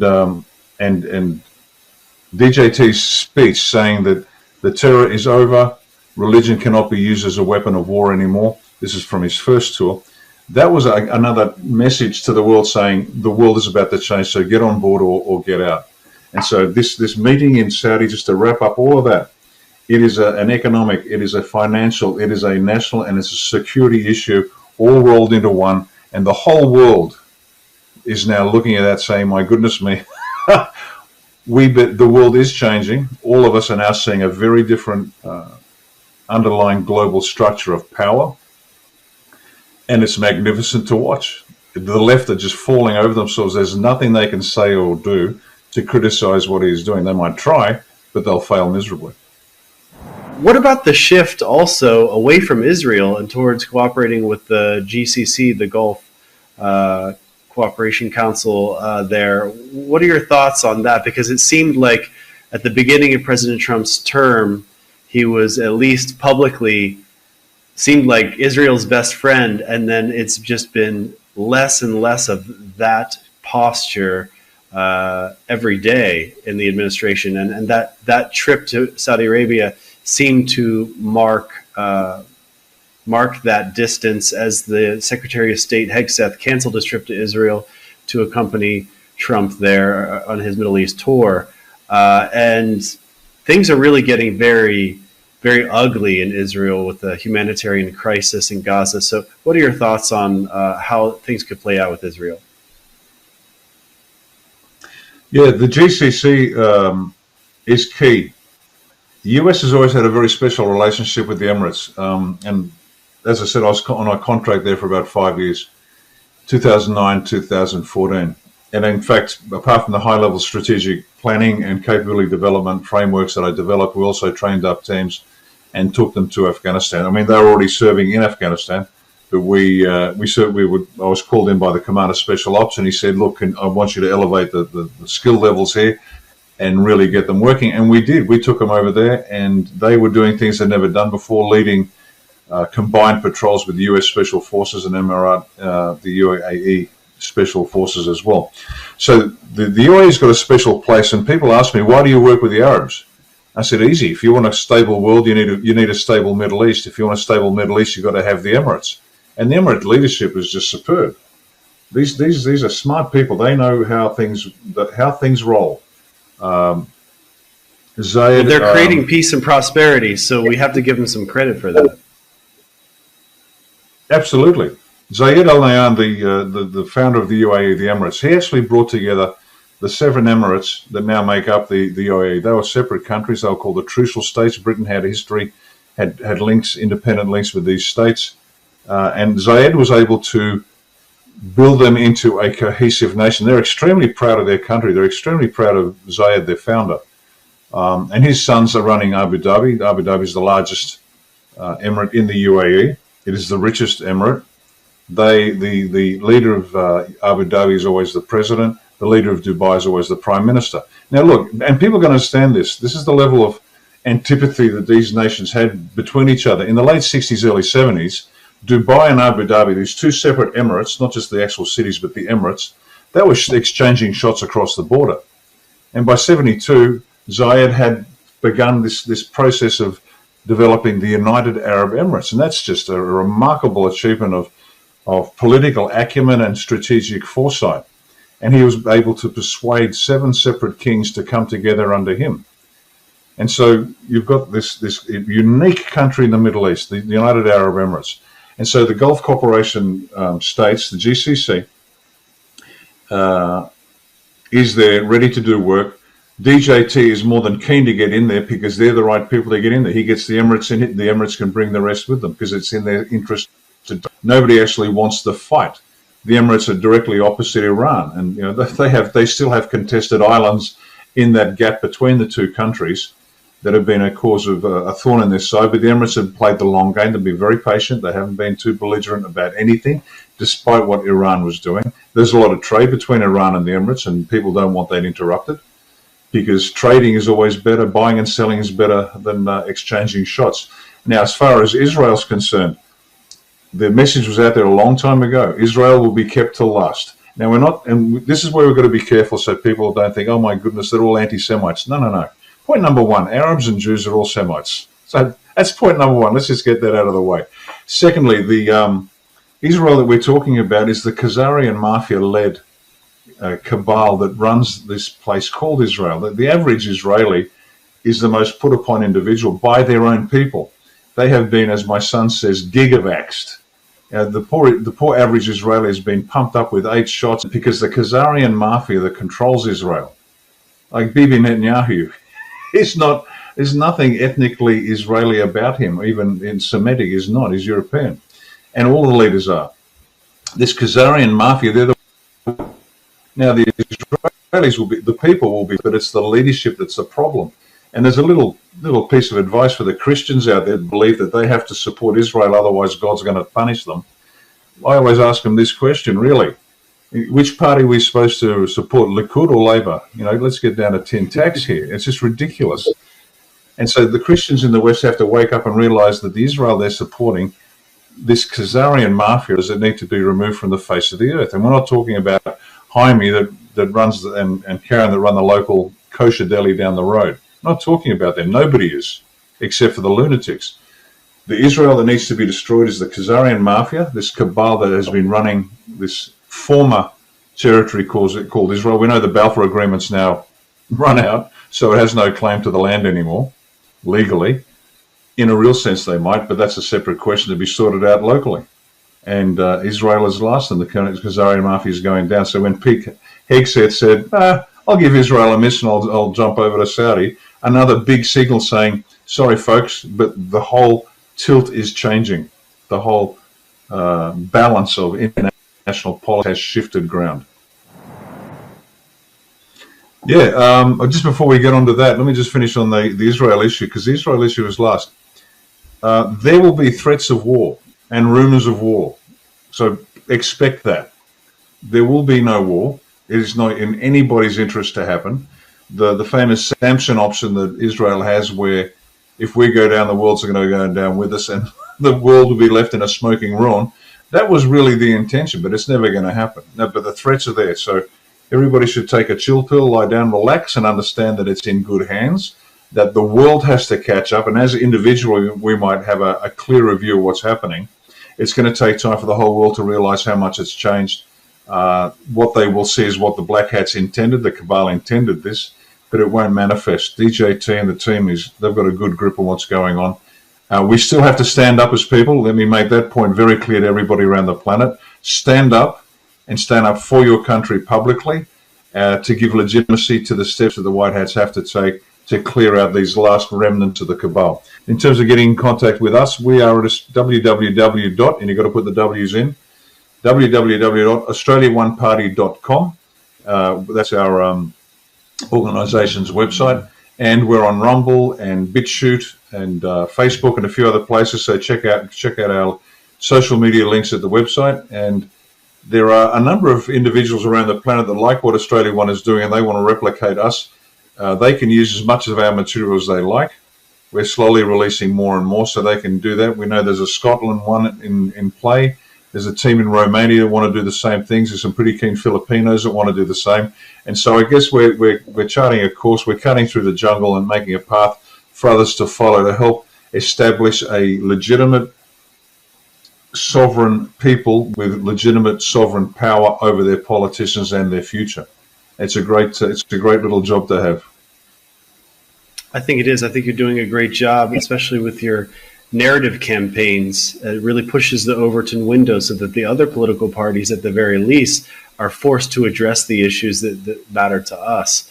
So kudos to you and what you're doing in Australia and the world. So thank you so much, Lieutenant Colonel, for joining us tonight. Hi, friends. Something big happened this evening on Truth Social with President Trump. Let me break it down for you because it can be a little bit confusing. It started with the Babylon Bee putting out an article, one of their funny ones. Biden family worried they may be running out of time to exploit Joe Biden's health. Then some patriot on Truth Social, I think it's LLIJH, put out as a response to that, there is no Joe Biden. Executed in 2020, Biden clones, doubles, and robotic engineered soulless, mindless entities are what you see. Trump grabbed that and reposted that. We do have to remember, President Trump has been saying over and over for several years now that he's shot. Joe Biden's shot. He doesn't even know he's alive. Then we've also, like you've seen with some of my videos, been talking about and posting videos of Joe Biden or somebody looking like Joe Biden wearing a mask. And it's obvious and nobody talks about it. There's just one guy or many guys that are wearing a mask, a Joe Biden mask, and masquerading around as Joe Biden, as the president of the United States of America, the leader of the free world. There's so many things wrong with that, it's not even funny. But then something occurred to me, something that happened on Joe's inauguration day that didn't make sense then, and now it makes sense. Check this out.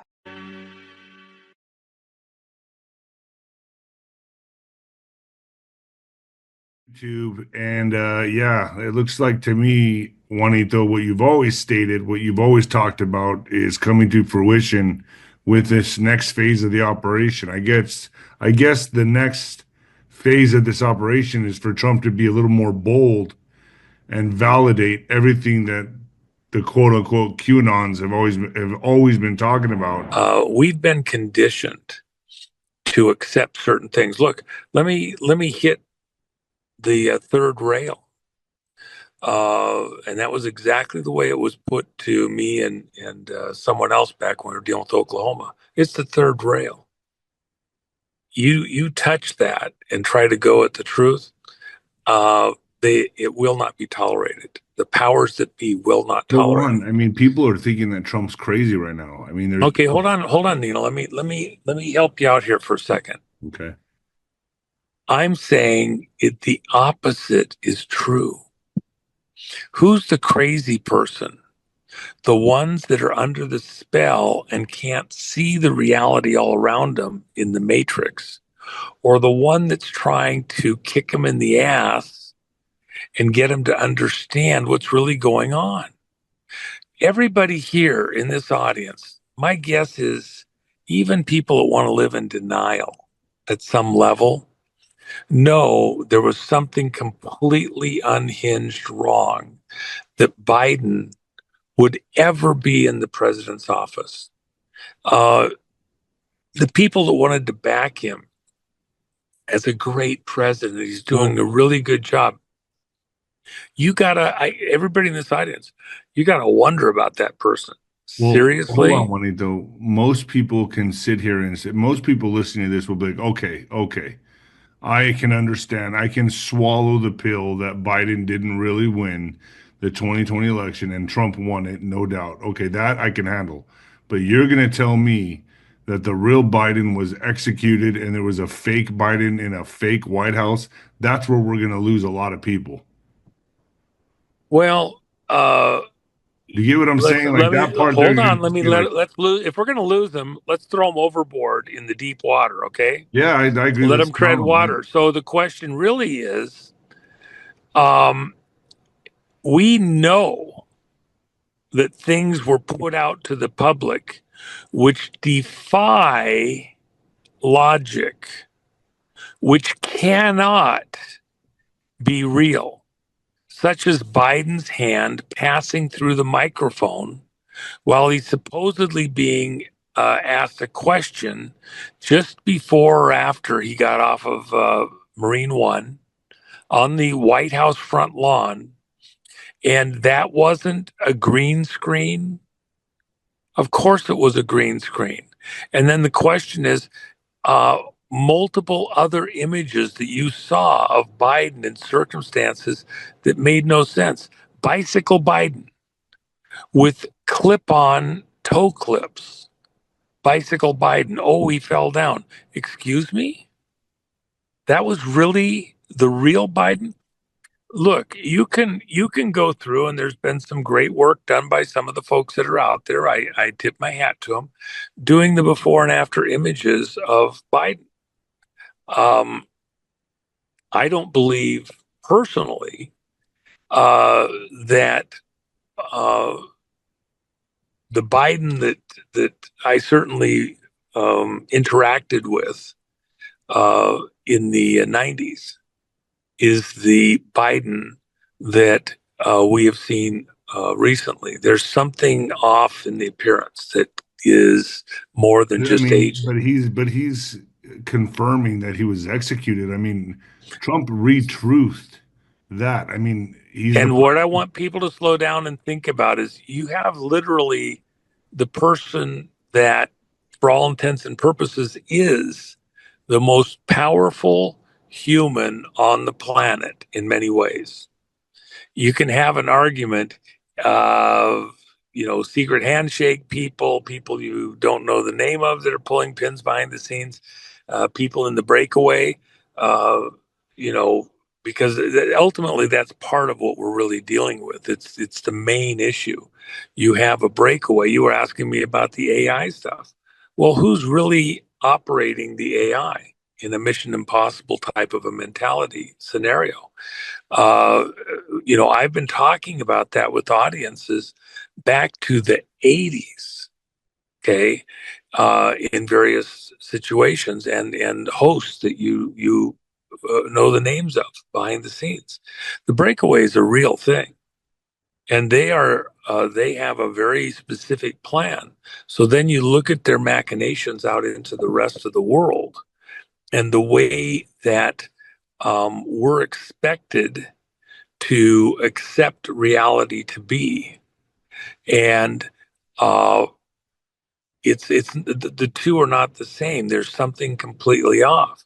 What Trump is doing, he's giving you a kick in the ass.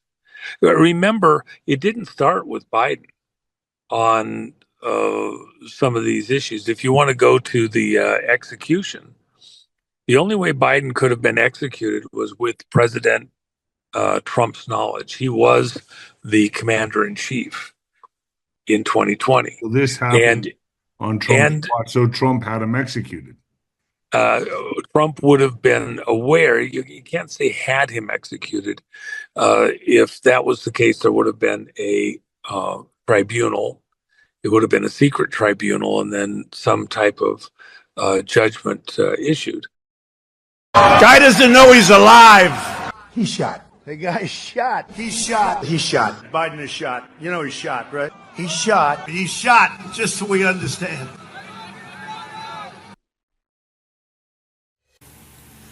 Israel attack on Iran imminent. EBS alerts primed for activation. Special operation teams deployed to key domestic and foreign targets for final demolition of the deep state. God knows you're tired. Trust the plan. Hold the line. Prepare. Wait. Pray.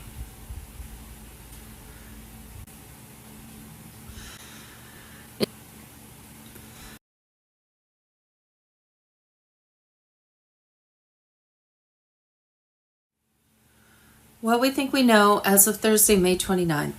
Biden presidency coup. A shadow regime forged a fake Biden U.S. presidency. Insiders sold 8,000 forged pardons, over 1,499 commutations, signed by auto pen machine. Biden was not in charge. A circle of unelected handlers ruled from the shadows. Obama and Biden's $7 billion taxpayer heist, the largest financial crime in U.S. history. In April 2024, the Climate United Fund was handed $7 billion by Biden's EPA, a slush fund that disappeared into Democrat coffers, campaign war chests, and private foundations, with no audits, no hearings, no accountability. Wednesday, May 28th, the fake Pocahontas was using the auto pen. Elizabeth Warren controlled the auto pen. David Sachs. Monday, May 26th, the Supreme Court just detonated the legal firewall shielding the deep state. In a landmark ruling, SCOTUS confirmed that President Trump can now remove heads of independent federal agencies at will. No approval, no process, no delays. All executive agencies are now fully accountable to the president. WikiLeaks secrets on Telegram. Tuesday, May 27th, Speaker Johnson to fake tapper. We are not cutting Medicaid. There are 1.4 million illegals on Medicaid and 4.8 million able-bodied individuals on Medicaid who chose not to work. That is called fraud, and that is what we are eliminating. Wednesday, May 28th, because of DOGE, they just removed 12.3 million individuals listed at over 120 years old from Social Security, and not one legacy propaganda network will mention it. And May 28th, the European Union just launched its most aggressive attack yet on digital freedom. With $736 million in taxpayer money, Brussels is building a censorship superstructure designed to crush dissent, silent truth, and hunt down resistance. They call it anti-misinformation. We know it for what it is, digital warfare. Possible timing. The emergency broadcast system will activate without warning, and encrypted channels will override civilian broadcasts in order to cover mass arrests of globalist traitors. JESARA on Telegram. March 2020, the U.S. government nationalized the Fed, stripping it of independence and turning it into a tool of the executive branch. Using special purpose vehicles, the Treasury engineered a shell system that forced the Fed to act only under Treasury authority. The Fed could not fund or activate liquidity operations without Munchen's green light. Translation, the Fed was no longer in charge. The money printer answered to the White House. Sunday, May 25th, 2025. Trump signs executive order for gold standard to be used in federal agencies, assuring scientific methods are not manipulated for political purposes. On Monday, May 26th, at precisely 2 o'clock, the emergency broadcast system entered live operational deployment. Starlink initiated a global lockdown of rogue comms. Blackout zones were lit up in red, and then the signal dropped. 10 days, unfiltered, uncensored, unstoppable. 17th, letter on Telegram. Monday, May 26th, with the Fed under control of the U.S. Treasury, the IRS dismantled and the gold standard in effect, the quantum financial system officially went online, with all bank accounts mirrored onto the system, tracking every transaction in real time, secured by Space Force, and protected by military-grade blockchain. Thursday, May 29th, the global activation of Starlink Phase 4, commanded by Trump's White Hats, with Gitmo tribunals preparing to unleash war criminals, evidence against NATO, and WHO. The deep state is cornered. This is their desperate move to seize narrative control before everything collapses. Edward Snowden on Telegram. EBS, a 72-hour media blackout was imminent, while 7,000 plus sealed indictments would be executed. Full disclosure would be broadcast of election fraud, vax genocide, economic sabotage. Major public announcement at any moment. Alert, scheduled broadcasts and official statements. All signs point to a major public announcement at any moment. Government and media sources hint at coordinated emergency broadcast system tests and press briefings this week, except official statements from financial authorities, confirming the reset, possibly unveiling new currency rates or debt cancellation policies. Be ready when the signal goes out. Millions will see proof of the new system. Imminent signs. EBS testing encrypted test alerts have already been reported in several regions. A full-scale broadcast to all networks may occur tonight or tomorrow to confirm the launch. Authority statements. Central bank governors and financial ministers are on standby to speak publicly. Briefings will emphasize transparency, sovereignty, and the end of financial tyranny. System status. Technical monitoring dashboards are green across the board. I've confirmed that core QFS servers are handling simulated transaction loads falsely with no errors. Market readiness. Even traditional financial markets are adjusting. Stock exchanges and currency platforms are poised to switch to the new asset-backed basis. New exchange rates may be published within hours. The pieces are in place for history to unfold. Prepare to witness the global reset. Keep your notifications on, and when alerts arrive, follow the provided steps immediately. Trust the process. Our era of true economic freedom is here.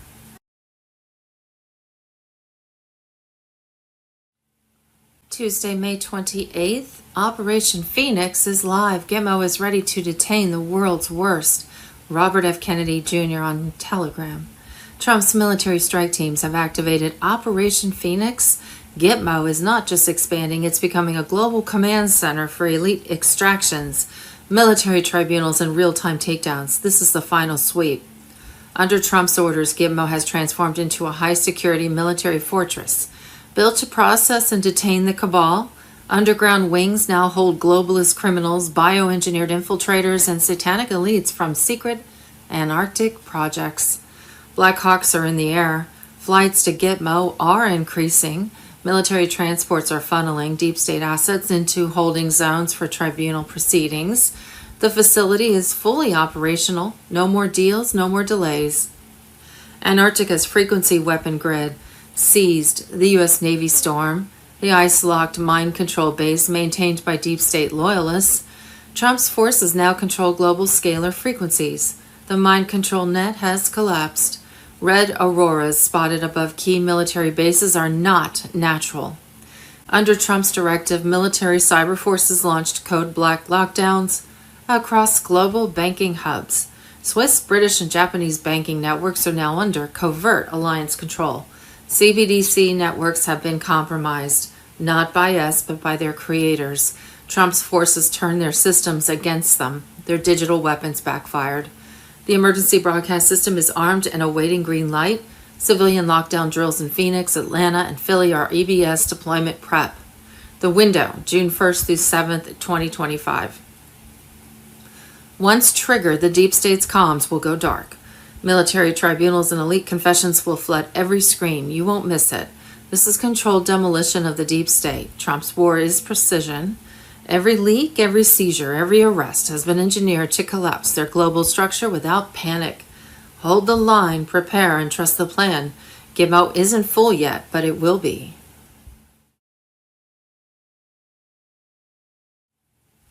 Wednesday, May 28th, Operation Phoenix is active.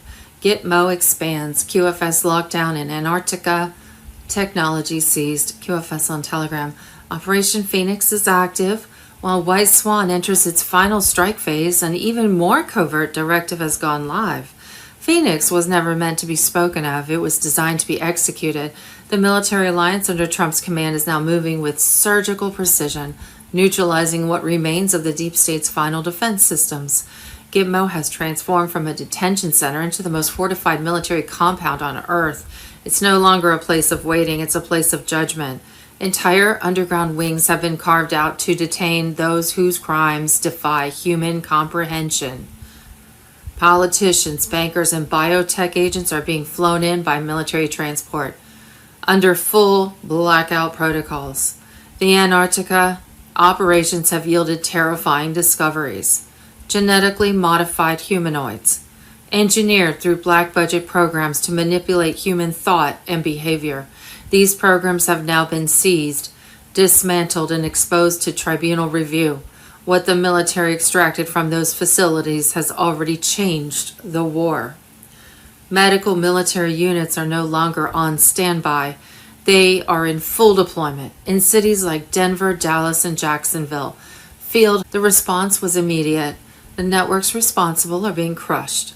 Military doctors trained for biological warfare are already on the ground, neutralizing remaining hotspots before it began. Simultaneously, the financial war has reached its climax. The quantum financial system has entered full lockdown mode. Massive cyber attacks targeting the CBDC infrastructure and central banks were detected and repelled. These were not just data breaches, they were coordinated assaults. designed to crash economies and create global unrest. Under Trump's executive oversight, military cyber teams initiated Code Black. The result, digital vaults locked, access rerouted, and banking strongholds in Switzerland, Tokyo, and London, now under Alliance occupation. Their control is finished. The wealth of the people is returning to the people. The deep state has lost its final weapon. The EBS countdown is real. You will know when it begins. Until then, stay grounded, stay aware, and know this: the storm is no longer coming. It's already here. Global currency reset. Tuesday, May 27th. Bruce, according to an Iraqi contact, we have a solid international rate on the dinar. On the Forex in the Middle East, it will be a managed float on the Forex to get it to the level they want it to, 3 to 4 days. Doge payments will start in the first 12 days of June. Your R&R allowance will be on your account, and you can see the redemption center when you go in for your appointment. Social Security increases should happen in June. JESARA debt relief will occur Thursday, June 5th to Sunday, June 15th. Tuesday, May 27th, Texas Snake. What the banker heard was that certain bondholders were allowed to exchange and they should begin liquidity Wednesday, May 28th, 2025. Tuesday, May 27th, specialized redemption centers have shifted from standby to activation mode. A limited number of insiders and military personnel have been called in to redeem dinar, dong, and historic bonds. Since early June, centers are to be staffed 24/7 on rotating shifts. The funds for redemptions are already in place in QFS accounts, according to two sources inside the Treasury as of May 23, 2025. Redemption centers began processing live appointments under full JESARA protocol. JFK Awakening, Q17 on Telegram. Thursday, June 5th to Monday, June 9th. Possible rollout window for Tier 4B. I just finished reading the internal advisory bulletin passed to mid-level banking partners. The onboarding for public Tier 4B users is scheduled to go active between June 5th to the 9th, depending on regional system loads. Mel Gibson on Telegram. Then, from June 10th to June 13th, appointment notifications will be issued for all Tier 4B participants. Minor banking downtimes are expected around June 15th to the 16th, signaling the final switch over to full QFS integration. The general public rollout will be from June 14th to June 17th. Internal banking advisories indicate public redemption will begin regionally based on QFS load balancing and readiness reports. Don't be alarmed if you see notices of brief banking downtimes or maintenance windows around June 15th or 16th. This is likely the final switch over to QFS integration. JESARA QFS on Telegram. On Saturday, June 14th, the U.S. Army's 250th anniversary parade on the National Mall will serve not just as a celebration, but as a confirmation that America is back under constitutional rule. This is it. The QFS transition is no longer a theory. It's real. It's unfolding, and we're in the final phase. Stay vigilant. Be ready. The new financial era has begun. Global financial crisis. Wednesday, May 28th. Breaking. Is the Fort Knox gold gone? Trump was ready to expose the greatest financial cover-up in American history, and then he went silent. Why? Wars and rumors of wars. Wednesday, May 28th, Russia has now amassed at least 50,000 troops on its border with Ukraine after a failed assassination attempt against President Putin using drones. An attempt on Vladimir Putin's life was unsuccessful after a swarm of Ukrainian drones targeted his presidential helicopter during a visit to Kursk Oblast. Wednesday, May 28th, Zelensky tries to assassinate Putin, then says Trump is next. Wow. Wednesday, May 28th, Israel could launch attack on Iran within 7 hours. Russia is claiming President Trump is being misled about the Ukraine conflict. Foreign Minister Sergei Lavrov says Trump is receiving filtered information from officials who want to push the US towards war with Moscow. This comes after Trump sharply criticized Russia's strikes on Ukraine, calling Putin crazy and warning he's playing with fire. Lavrov says Moscow will try to correct the flow of information reaching the White House. So from the sounds of it, they're not relying on normal diplomatic channels anymore. They're going to get the truth to Trump no matter what. Well, this is all part of the pantomime, because I've known for a long time that Vladimir Putin and Donald Trump have direct access to each other, and far more access than you'd ever imagine. It's very important to listen to people like Sergei Lavrov, an amazing diplomat, an incredible man. But this is all part of the pantomime, all part of the exposure, and what it's doing is exposing those people who are close to Trump in name only. They are there infiltrating, trying to set him up, trying to mislead him, trying to feed him false information. This is all part of the process of draining the swamp. You have to expose the swamp to drain it. Yeah, I think you're absolutely right. While you're saying that, and I think you're absolutely spot on here, Charlie, we've had Maria Zakharova, who is the Russian spokesperson, and certainly definitely better than Karim Jean-Pierre, who used to be the sort of sideshow Bob diversity hire that did it for Joe Biden. She has come out and had a go at one of those people you're saying that Trump has to expose, Keith Kellogg, who keeps pushing for a ceasefire. And of course, here's something that is really, really evident that many of the mainstream people have missed and are trying to pull the wool over your eyes for. When you want peace, you send a diplomat. When you want war, you send a general. They send a general. Charlie. Exactly right. And my last story of the day is even the actors now are switching sides. None more so than flip-flop Piers Morgan, who's calling out Israel. I mean, you're as two-faced as a person could ever be. 1 minute you're one side, next minute you're another. It depends on how many clicks you'll get, Piers. But God isn't interested in your clicks. God's interested in your soul. And you should be, if you had any strength of character at all, be a man of honor. You've been gifted a platform. Maybe it's gifted by Israel, but you've been gifted it. And whoever gives it to you should use it for the best of humanity. Tuesday, May 27th, CVS closing all 23 pharmacy locations in Arkansas. Governor Sarah Huckabee Sanders signed into law House Bill 1150, ending the conflict of interests of pharmacy benefits managers owning pharmacies. PBMs are who set the insane prices. Instead of complying, CVS is leaving. This is huge. Wednesday, May 28th, we have a link at beforeitsnews.com. Guess where billions of dollars were laundered until Trump. Wednesday, May 28th, Fox News, Biden Energy Department spent $93 billion in 76 days without any accountability of where it went. Congressional Dems are big mad because the Trump administration is cutting off their gravy train. They refuse to acknowledge any and all of the evidence of waste and abuse. All they care about is keeping their insane green slush fund flowing. We are not playing along. Wednesday, May 28th, another FEMA scam in Maui, Hawaii, exposed. There are a few small 490 square foot tiny homes that were built by and paid for by FEMA to provide temporary housing to Lahaina fire victims. Each one of these cost over $826,000 per unit, which is over $1,600 per square feet.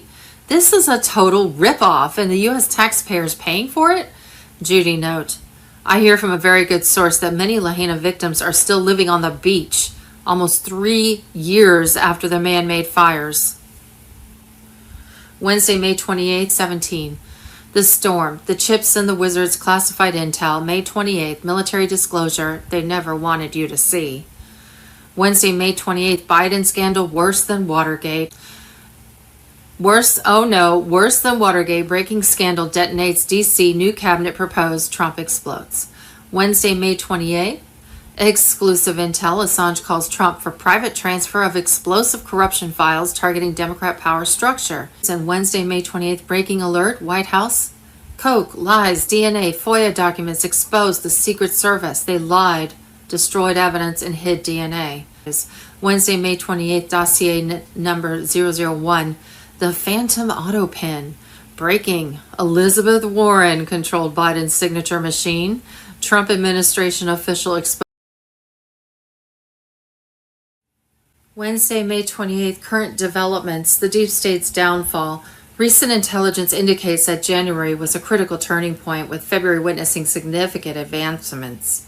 Military insiders confirm the completion of Phase 0, effectively cornering the deep state's loyalists and dismantling their networks. Desperate attempts by the deep state to instigate conflicts, economic crises, and health emergencies have been thwarted. EBS on Telegram. Military operations targeting deep state strongholds. The scale of military operations has escalated dramatically, with forces conducting raids on deep state facilities worldwide. Key developments include Ukraine. Contrary to mainstream narratives, Ukraine has been a hub for money laundering, bioweapon research, and human trafficking. Recent military operations have uncovered underground biolabs, with evidence set to be revealed in the EBS broadcast. U.S. underground bases, covert operations have neutralized deep state strongholds beneath American soil, revealing horrific activities including cloning and trafficking. High-value assets have been captured and these sites have been decommissioned. Tunnel networks, discoveries of extensive tunnel systems used for trafficking and storing deep state assets have emerged, particularly beneath major cities like Los Angeles and Vatican City, where evidence of ritualistic abuse and financial manipulation has been found. Starlink's role dominating the digital battlefield. Elon Musk's Starlink system has become integral to the operation. Its AI Prometheus has achieved full operational capability, intercepting deep state communications and thwarting cyber attack plans. Starlink satellites are reportedly equipped with EMP capabilities, enabling remote disabling of deep state facilities. EBS broadcast, a shocking revelation. The EBS broadcast will unveil startling truths, including robotic leaders. Evidence will be presented showing that several world leaders, including Joe Biden and Emmanuel Macron, were robotic imposters with dismantled units displayed during the broadcast. Secret space programs. Footage of military raids on deep state controlled bases on the moon and Mars will be revealed, exposing advanced spacecraft hidden from the public. And just a quick side note, per Commander Thor, the moon was not rated for advanced technologies. It actually has a moon base on the dark side of the moon, Clarion, and Commander Rains controls that base along with the Venusian Council of Nine. Also on Mars, Solar Warden and Super Soldiers already there, and they've been fighting the reptilians and have been for 50 years. So that's per Commander Thor. Weather manipulation devices capable of inducing natural disasters have been seized, revealing orchestrated events aimed at controlling populations. High-profile arrests, a growing list. Recent weeks have been a surge in high-profile arrests, including Rothschild and Rockefeller family members detained across multiple nations. Their corrupt financial empires are being dismantled. Hollywood figures. Numerous celebrities have gone missing, allegedly detained for their involvement in trafficking networks. Media executives, CEOs of major news networks have been arrested for perpetuating deep state narratives and suppressing the truth. JESARA activation, a financial revolution. The long-awaited JESARA wealth transfer has commenced, with banks being dismantled and the Federal Reserve neutralized. Key developments include debt forgiveness. Individuals in various regions are experiencing the erasure of debts, including student loans and mortgages. Repatriation of stolen wealth. Trillions in offshore accounts linked to the deep state are being returned to fund JESARA initiatives.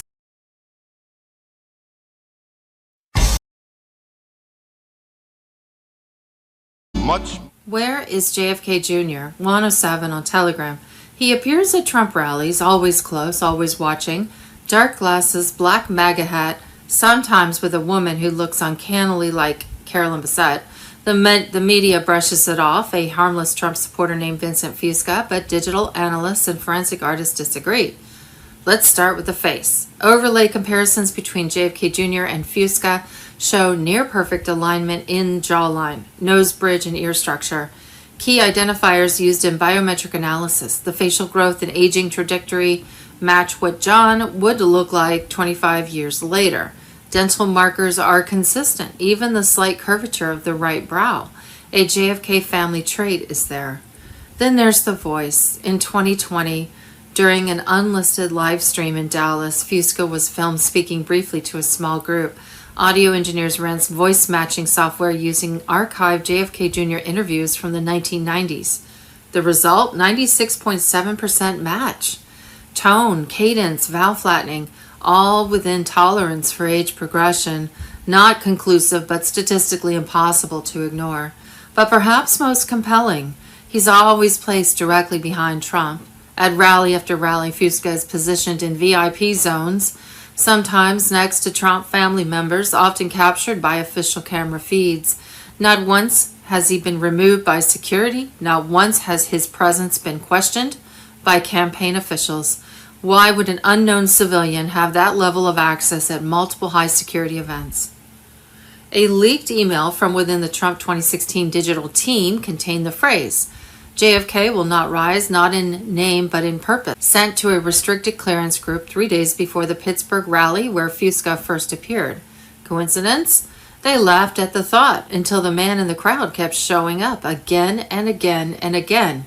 The media will never ask, but you can. What if this was always the plan? What if the greatest lie they ever told? Long before the first Q drop appeared in 2017, there was already a plan. A deeply embedded operation seated inside U.S. military intelligence designed to counter the globalist infiltration of America. Its initiators were all keyboard warriors or bloggers. They were top secret, top clearance patriots, and one of the names whispered in the shadows, John Fitzgerald Kennedy Jr. JFK Jr. had been working closely with military, white hats since the early 1990s. Sources connected to the Office of Naval Intelligence confirmed that he was approached or had been unofficially reclassified as an internal coup, not a lone gunman. From that moment, his mission changed. Journalism was the front, but beneath it he was collecting names, tracking networks, building alliances. Q operation was not born online. It began decades earlier in classified briefings, covert training programs, and long game scenarios. By 1997, documents suggest that JFK Jr. had been read into multiple non-civilian frameworks, including a continuity of government contingency referred to only as North Star. The same code name later appears in a 2014 Pentagon audit flagged as Restricted JFK. There is one more thread, and drop number 35Q stated, rest assured the safety and well-being of selected individuals is being maintained to preserve future missions. Who were they talking about? Why the emphasis on preservation? JFK Jr. was never a civilian. He was a symbol, a trigger, a bridge between the old republic and the awakened generation. And his disappearance was not surrender. It was activation. The closing of one door so another could open when the people were finally ready. Trump knew. The inner circle knew. That's why since 2016, every real operation has carried the same undercurrent, the restoration of the Kennedy legacy, not as revenge, but as prophecy fulfilled, because the moment John returns, whether in body or in revelation, the illusion ends, the lie collapses, and the true republic, buried beneath decades of corruption, will rise again. They say if he were alive, he would have come back by now. But those who say that don't understand the stakes. You don't return in the middle of the crime. You wait for the moment when your presence collapses the entire structure, not just symbolically, but surgically. JFK Jr.'s silence hasn't been hesitation, it's been timing. The world was not ready in 2000 or even 2010, even ready in 2016. Too many still believed the media, still trusted the courts, still worshipped false icons wrapped in suits and smiles. The corruption was not exposed yet. The darkness had not shown its full face, but now the veil is gone. The people are awake and starving for justice. The military has completed over 20 years of sealed investigations. The quantum financial structure is ready. Global power centers have been mapped, infiltrated, and legally neutralized. The tribunals are real and ongoing. What's missing? Closure, the final moment that destroys the illusion once and for all. Imagine what happens when he steps forward. The one they swore was gone. Imagine the ripple effect. The media collapses overnight. The deep state fractures. Trump is no longer alone. The world realizes the plan was never political. It was surgical, biblical. You think it's a fantasy? That's what they counted on. But they didn't count on digital archives, on facial analysis, on pattern recognition. They didn't count on the people paying attention or surviving the song. Why now?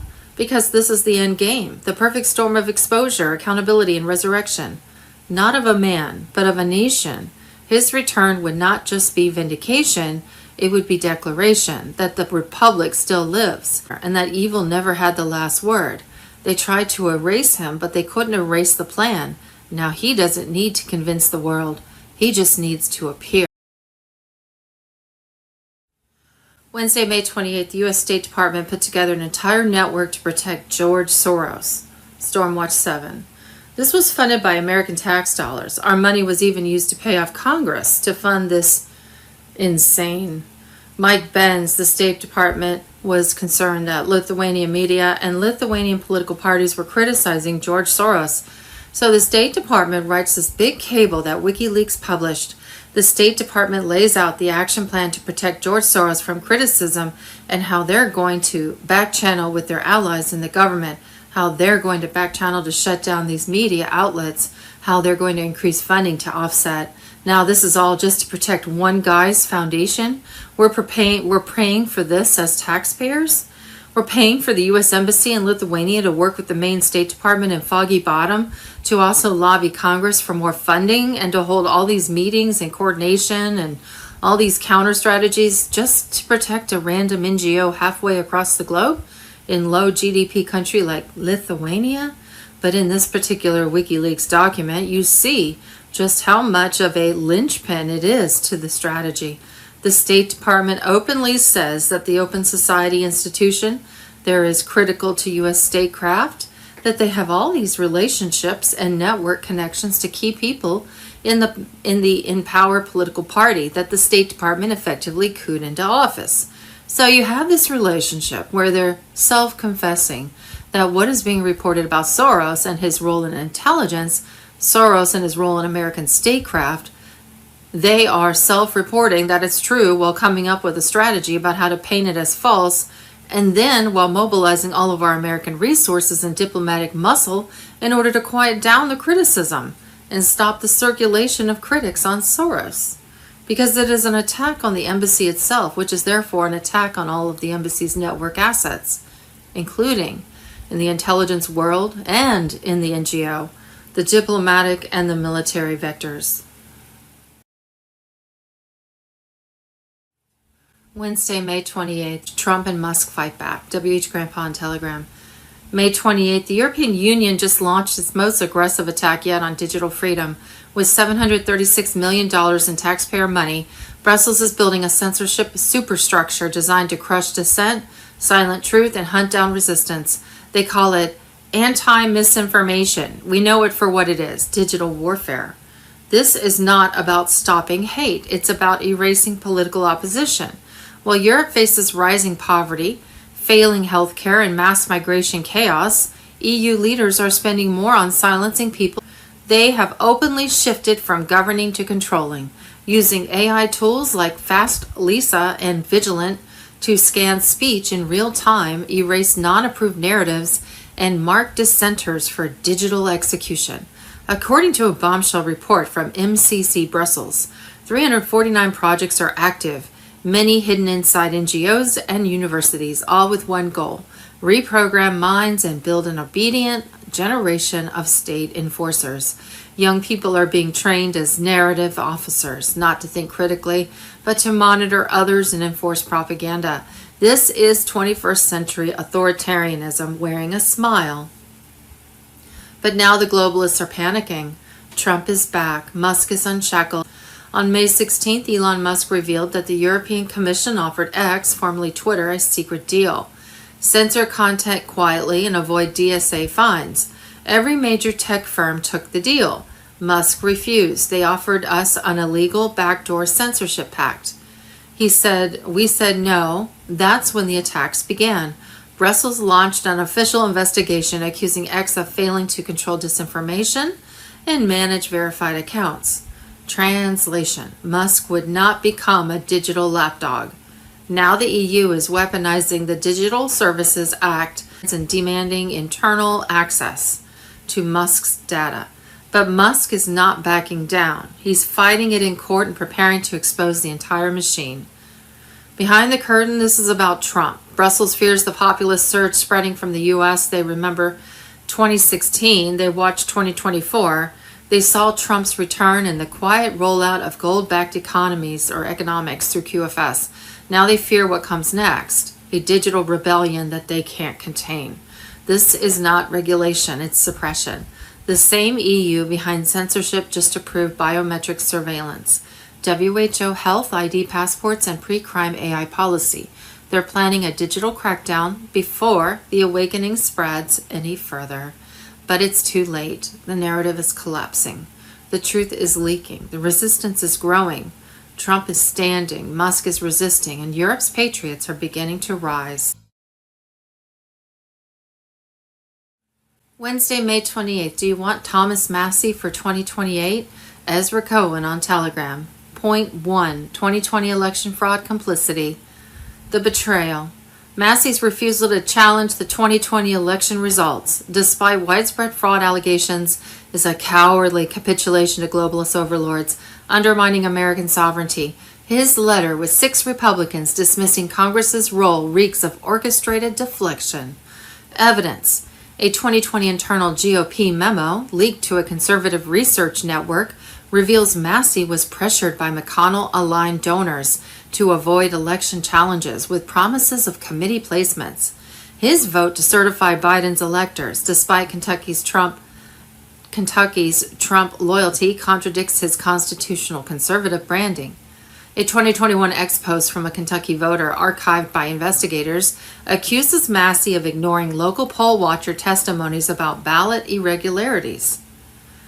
Massie's claim that Congress lacks authority to overturn elections is a legal cop-out, ignoring evidence of mail-in ballot fraud cited in his own 2021 statement.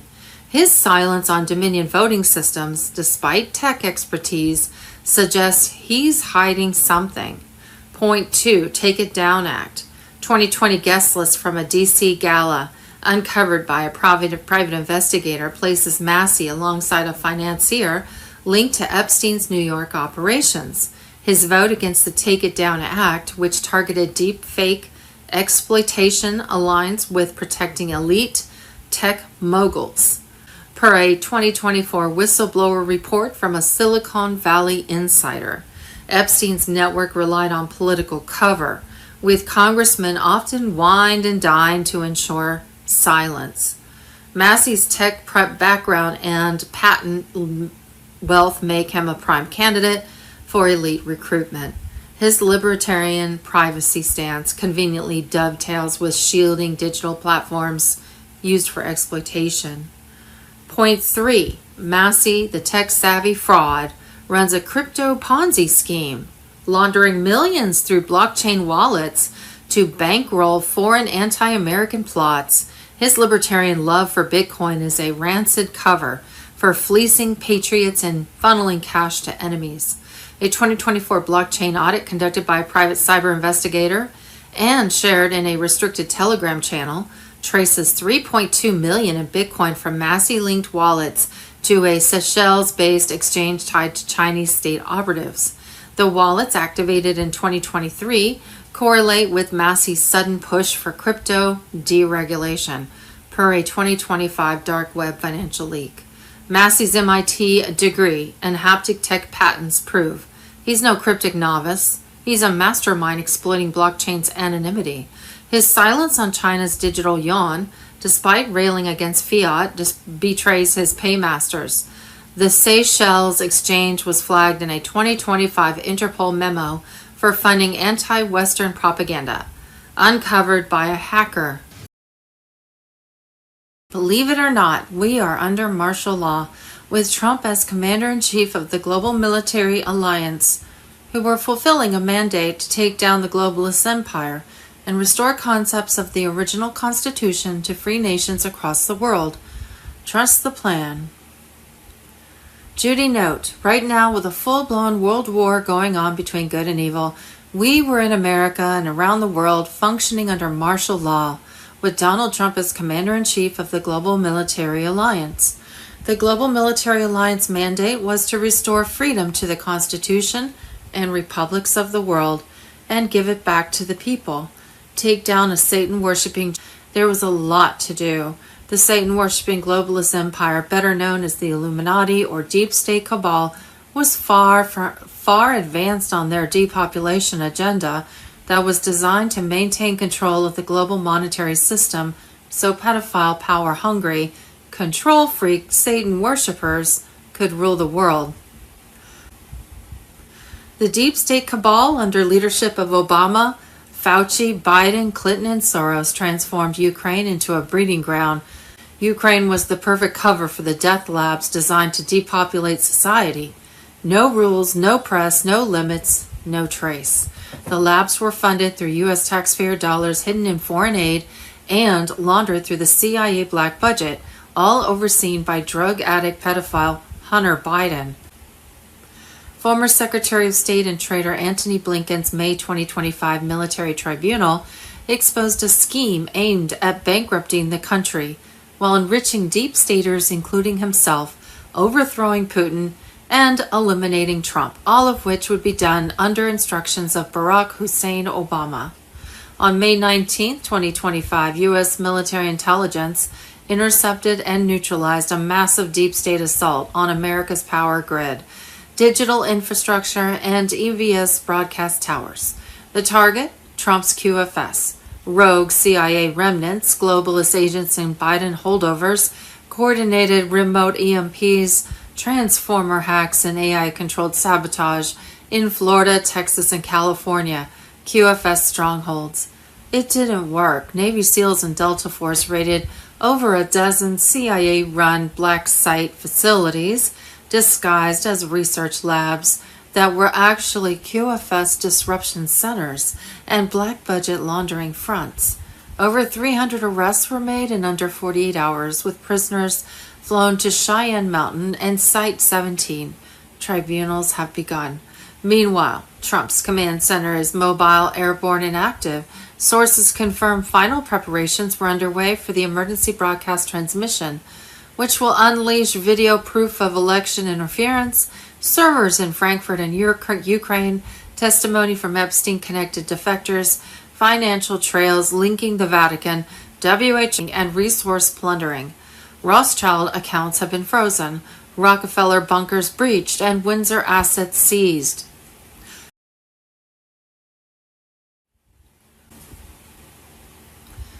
Friday, May 23rd, Ken and Barbie versus Goliath IRS. They say that there is no law that requires you to pay income tax, yet Ken Cromar remains in prison, being convicted of living in his own fully owned home. See the bottom of this report for details of Ken and Barbie's struggle in fighting the IRS for taking away their fully owned home and throwing away all their possessions after they proved in a federal tax court that they owed no money to the IRS. They have repeatedly been denied due process. Friday, May 23rd, update, great news. This morning we saw an American bald eagle do a flyover of the prison. Then a few minutes later, a young golden eagle flew circles over us. Two beautiful omens. Then at about 2:10 in the afternoon, I learned from Raylan Brunson that my case had been received and docketed for consideration by the Supreme Court of the United States of America, or SCOTUS. We have an official case number 24-7258. What that means in essence is that my case is in the green room waiting in hopes that the 9 Supreme Court justices will consider requests for presidential pardon. Raylan Brunson has prepared a website where you can sign a petition to President Trump asking he pardon Ken and Barbara Cromar. If the petition link is not available, there is another link, miraclesingodwetrust.us. Contact. Please send any donations to help with commissary, phone calls, and other expenses to. There's the address. Friday, May 23rd, 2025. Mr. Poole on Telegram. Presidential alert. Deep state arrest. Pedophiles arrested. Launch of free energy technologies. Financial slavery abolished. World peace assured. And extraterrestrial disclosure underway. Enjoy your day. Q. Friday, May 23rd, 2025, Trump's one big beautiful bill passes the House. The bill was sent to legally open the door to no more income tax with tax on sales only. It is arguably the most significant piece of legislation that will ever be signed in the history of our country, says Donald Trump. Great job by Speaker Mike Johnson and the House leadership, and thank you to every Republican who voted yes on this historic bill. And there were no Democrats that voted for it. So it's now going to the Senate. My final story is about Trump's big new bill. It's far more than a big new bill. It doesn't just cut taxes and immigration. It's an operational key to unlock a full financial realignment. You're watching the IQD revaluation preparation. You're watching XRP liquidity pathways being finalized. You're watching VND quietly shifting positions. You're watching gold reserves being recalculated. The IRS being phased out in favor of tariff-based funding. And you're seeing the CBDCs stalled to make room for an asset-backed alternative. The bill seals the borders because sovereignty must come before value. It ends tax slavery because the system is moving to an external revenue. Trade, not labor. It restructures federal beast because you can't plug in the new rails until the old system is neutralized. No bill equals no legal trigger. No legal trigger equals no reset. So the vote is the mechanics for the RV. So there's some breaking news that is incredibly powerful right at this time.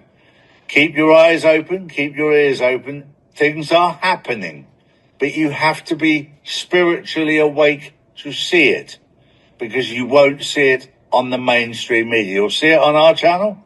You'll see it on other truth seekers channels who are aware of what's going on. Keep your eyes open, keep your ears open. It's happening.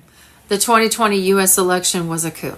The CIA changed votes from Trump to Biden on Dominion voting machines. The Brunson case was about to expose the biggest fraud in U.S. history. The world is connected. The world is watching. Be ready for blackout. Be ready for freedom like you've never known. Trust the plan. Q. The European Union's trade barriers, VAT taxes, corporate penalties, monetary manipulations, unjustified lawsuits against American companies have led to a U.S. trade deficit of more than $250 million a year. Thus, Trump was recommending a straight 50% tariff on the European Union starting on June 1st, 2025. There would be no tariff if the product was built or manufactured in the United States. Possible timing. To cover mass arrests on globalist traders, the EBS will activate without warning. Encrypted channels will override civilian broadcasts. On Wednesday, May 14, 2025, President Trump, reinstated after his 2024 landslide, unleashed the final phase of continuity of government. On Tuesday, May 20th, President Trump officially launched the Quantum Financial System, QFS, into full-scale operation. Gold-backed currencies were mirrored into QFS nodes. Debt instruments nullified through foreign treaties, hidden wealth and stolen assets seized for redistribution. On Wednesday, May 21st, 2025, the QFS interface unlocked for the public. On Friday, May 23rd, redemption centers will begin processing live bond redemption, foreign currency exchange appointments under full JESARA protocol. On Saturday, May 24th, a high-level address will be made, potentially the first public disclosure of the JESARA protocols According to insiders, this announcement will set the tone for a global rollout, beginning with the U.S. and quickly expanding across NATO-aligned nations. What's expected to be covered? Forgiveness of household debts and student loans, replacement of income taxes with a flat sales tax, rollout of a gold and resource-backed digital currency, and deactivation of corrupt banking networks. On Monday, May 26, Memorial Day, President Trump was set to address the public. An unconfirmed rumor was that he would announce the restored republic results of the Brunson case that would take down all of Congress, introduce his VP of the restored republic, JFK Jr., and invite everyone to the Freedom Restored Republic celebration that would last from Memorial Day through July 4th, 2026. Monday, May 26th, Memorial Day, blackout, Q posted on Wednesday, May 21st. 3 more days, be ready for blackout, making it Monday, May 26th, Memorial Day. On Tuesday, May 27th, several aligned nations were set to issue coordinated JESARA-linked economic announcements, including debt forgiveness, abolishment of predatory taxation, currency transitions, and launch of national prosperity platforms. Friday, June 5th to Monday, June 9th was the scheduled rollout window for Tier 4B. I just finished reading the internal advisory bulletin passed to mid-level banking partners. The onboarding for public Tier 4B users is scheduled to go active between June 5th through the 9th, depending on regional system loads. Mel Gibson on Telegram.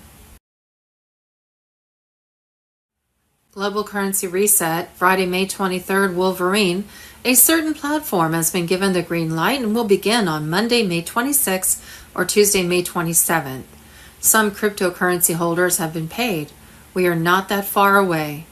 Friday, May 23rd, major update. Global QFS deployment nears. JESARA QFS on Telegram. According to our latest secure intelligence, the mass quantum financial system onboarding is now imminent. Internal sources at major central banks report that encrypted public alerts and emergency broadcast system messages may begin within days. All systems are on standby for the official launch of the new financial era. I have personally confirmed that every component, from one-time access codes to sovereign wallet portals, is fully tested and ready.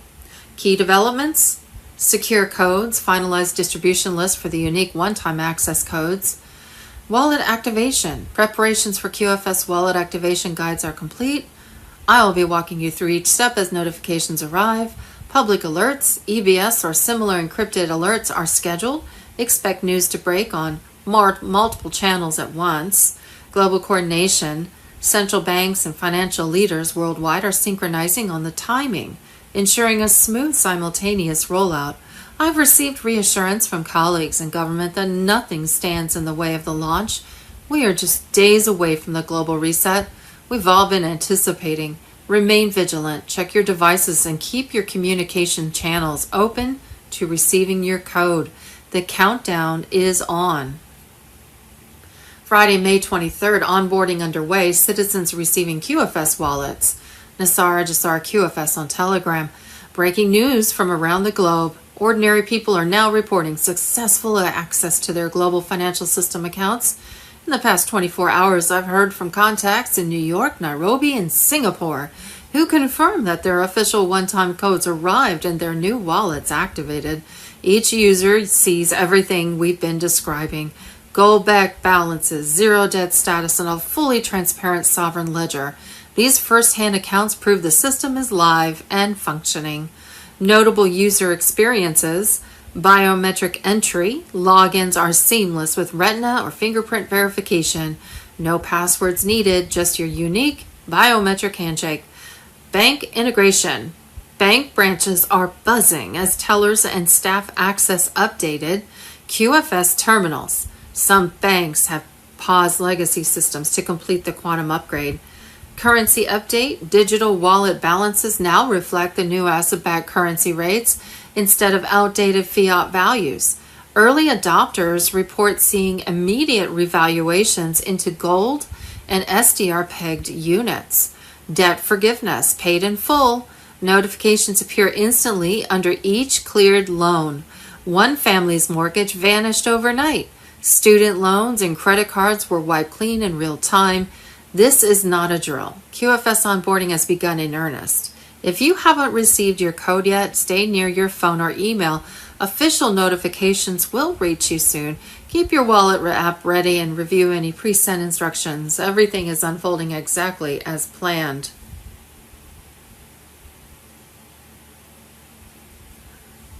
Bond funds delivered to paymasters was coming in so fast everyone was in awe from the amount. JESARA QFS on Telegram. Private appointments are being made now. Get your plans and projects together and don't wait around for this to happen without being ready. No straight cash will be given. You are in charge of your funds and can place funds in different accounts. Advisors will be there to assist you with your funds and will help guide you in your projects or choosing one on the list. Everything is going well. Still some that do not want this to happen, but all is safe. You can take to your appointment advisors, bank contacts if you have already spoken to a specific person, friend, any person you want to assist you. ZimCap information is changing daily, but as of now, they are paying as follows. No projects equals 15 million, no matter amount you might hold. With projects, first two bond notes are 1-to-1. After this, 25 million per 100 T up to 30 bond notes. To negotiate further, you will need to return. Safe Link 800 number will be released closer to go date. Rates are extremely high. We are almost at the end of the road. All intel is saying next week. Thursday, May 22nd, Bruce. On Wednesday, the 21st, Redemption Center staff received a memo that gave the following instructions. Provided everything for the banks is interconnected, we should get notified over the weekend. Email notifications that have the 800 numbers on them to set our appointments could start anytime from 5:01 p.m. Eastern Standard Time, Friday, May 23rd, or for the next 28 hours until 9 p.m. Saturday, May 24th. Biometric recognition. When you get to Redemption Center, you will have a camera taking a picture of you that records your biometric outline and tells them who you are. Everything you say will be recorded and kept in your record. When we call for an appointment, we will be calling the actual Redemption Center where you will be exchanging. They will confirm your time slot in an email or text. All exchanges on Dinar, Dong, and Zim are asset-backed. After you exchange, you will have people to help you with investments, management, and your project. Quantum cards are in the RC and have your name on them. The card gives you access to your quantum account called Sovereign Wallet. When you move monies from your quantum account into your bank accounts, you can then earn interest on your monies. Social Security increases will happen this month, but won't get paid out until June. Doge payments will start in the month of June. Ages 34 to 60 will receive $500 to $600 a month for 2 years. 60 and older will be a lot more. R&R payments will be in our quantum accounts or sent by direct deposit. Debt Jubilee, debt relief from mortgages, loans, credit cards, all wiped out. Starts June 3rd, completes July 4th. Thursday, May 22nd, today for the first time I witnessed real public users accessing their QFS wallets. JESARA QFS on Telegram. Friends from California, London, and Seoul reached out within minutes of each other, all confirming that they had received official onboarding codes. Once inside the system, they saw everything we've been describing for months. Gold-backed balances, zero debt status, and a sovereign ledger that felt final. Their exact experiences. Number 1, logins required a biometric handshake, no passwords, just you. Number 2, balances reflected asset-pegged amounts, not fiat. Number 3, debt cleared notifications appeared instantly under financial history. Number 4, one user's mortgage vanished. And 5, another saw credit card lines wiped clean. These aren't rumors anymore, they are receipts. QFS has shifted into active onboarding, and the stories will only grow from here. If you haven't received your notification, stay close, your moment is coming. Monday, May 19th, currency exchange bond redemption final preparations are underway. Ezra Cohen on Telegram. Finalized paperwork and NDA. Expect last-minute system tests and final briefings behind closed doors. All eligible participants will sign NDAs and finalize their post-redemption plan forms. Wallet and identity ready. QFS account access is imminent. Ensure your digital wallet credentials and identity documents are updated and ready for verification. Documentation on hand. Gather your bond certificates, redemption folders, and any humanitarian trust paperwork. These will be needed immediately at the first redemption centers. Silence means go. Do not expect public announcements or media leaks in advance. The entire operation is being kept discreet for security. This quiet phase indicates that the reset is imminent. Restored Republic. Canada is part of the United States right now. Canada is already the 51st state of the U.S. Allodial title held in Washington, D.C., Canada is in probate in order to release the funds. Mark Carney was the administrator, executor, ex-head of Bank of England, title of assets, ownership assets held outside of province. Mark Carney isn't actually acting as Prime Minister. He's overseeing the liquidation of Canada. It all goes back to Queen Elizabeth and Queen Victoria's International Wills Convention, signed in Washington, D.C. It all relates to maritime law. Every law in Canada since 1911 is illegitimate. The myth is Canada, mind-blowing information, and we have a link to archives.gov. Articles of Confederation confirm that Canada is part of the United States. Article 4, Section 3, Clause 1. Articles of Confederation, and there is a link to that articles. Article says Canada acceding to this confederation and jointly in the measures of the United States shall be admitted to and entitled to all the advantages of this union, but no other colony shall be admitted into the same unless such admission shall be agreed upon by at least 9 states. Wars and rumors of wars. Friday, May 23rd. Majid, KSA on X. The Iranian negotiation with USA just failed. Look what was announced.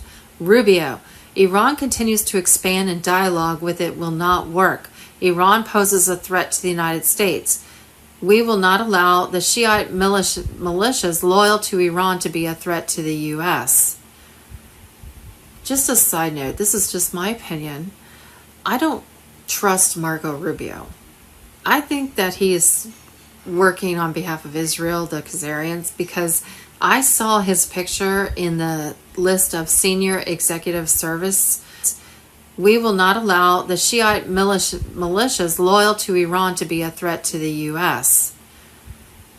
Just a side note, this is just my opinion.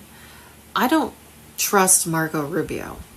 I think that he is working on behalf of Israel, the Khazarians, because I saw his picture in the list of senior executive service members that goes back to like 2020. So I could be wrong. That's just my opinion. But something about that doesn't sit right with me. Once you're in the senior executive service, I don't think you're allowed to leave and, be able to be a secretary, under Trump, be a Secretary of State under Trump. I don't think they would allow that unless you were working for them. But anyway, just my opinion. Friday, May 23rd, Israel, emergency breaking news, something very scary will happen tomorrow. Monday, May 19th, the biomilitary empire behind Ukraine's secret military labs is a complex network of power players, including Barack Obama, Anthony Fauci, Joe Biden, Hillary Clinton, and George Soros. These individuals turned Ukraine into a playground for illegal bioweapons experiments, funded by corruption and protected by lies and weaponized against the world. The truth cannot be stopped anymore. As the truth is out, Ezra Cohen on Telegram. Barack Obama, the seed planter of biological warfare, started in 2005 when then Senator Barack Obama signed a cooperation agreement with Ukraine, allegedly to help fight biological threats. In reality, it was the insertion point for U.S.-run bio-research facilities, hidden under civilian titles. With CIA backing and shadow advisors, Obama laid the foundation for what would become a multi-billion-dollar network of weaponized research centers, placed conveniently on the doorstep of Russia and well outside U.S. legal oversight. This was not healthy policy. It was biological colonization. Joe Biden became the central coordinator of Ukraine's military biolab program, moving money, signaling deals, ensuring compliance, and protecting the flow of corruption. His involvement was not theoretical but financial, political, and deeply personal. His family, through entities like MetaBiota and Hunter Biden-linked firms, was directly tied to these projects.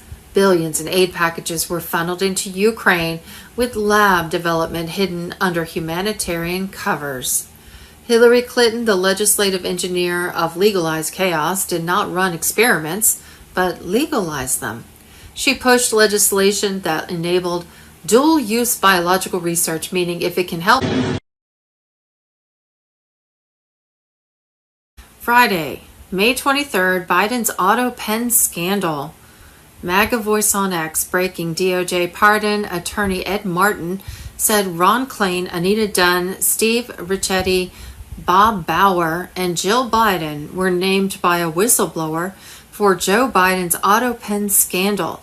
This is 100 times worse than Watergate. We need to see arrests. Friday, May 23rd, Democrats laundered so much money before Donald Trump took office. In the 76-day period between Trump winning and Biden leaving office, $93 billion was sent from the DOE, who gave it away with no oversight to entities with no financials. The 76-day period you're talking about, that's the period between the time that President Trump was elected and President Biden left office. How much taxpayer money went out the door of the Department of Energy from the Loan Program Office in loans and commitments? $93 billion, well over twice as much as in the previous 15 years. You're telling me that the Department of Energy, in the 76-day period before their boss was going to leave office, gave our own money to entities that had no business plan? Correct. No financials? Correct.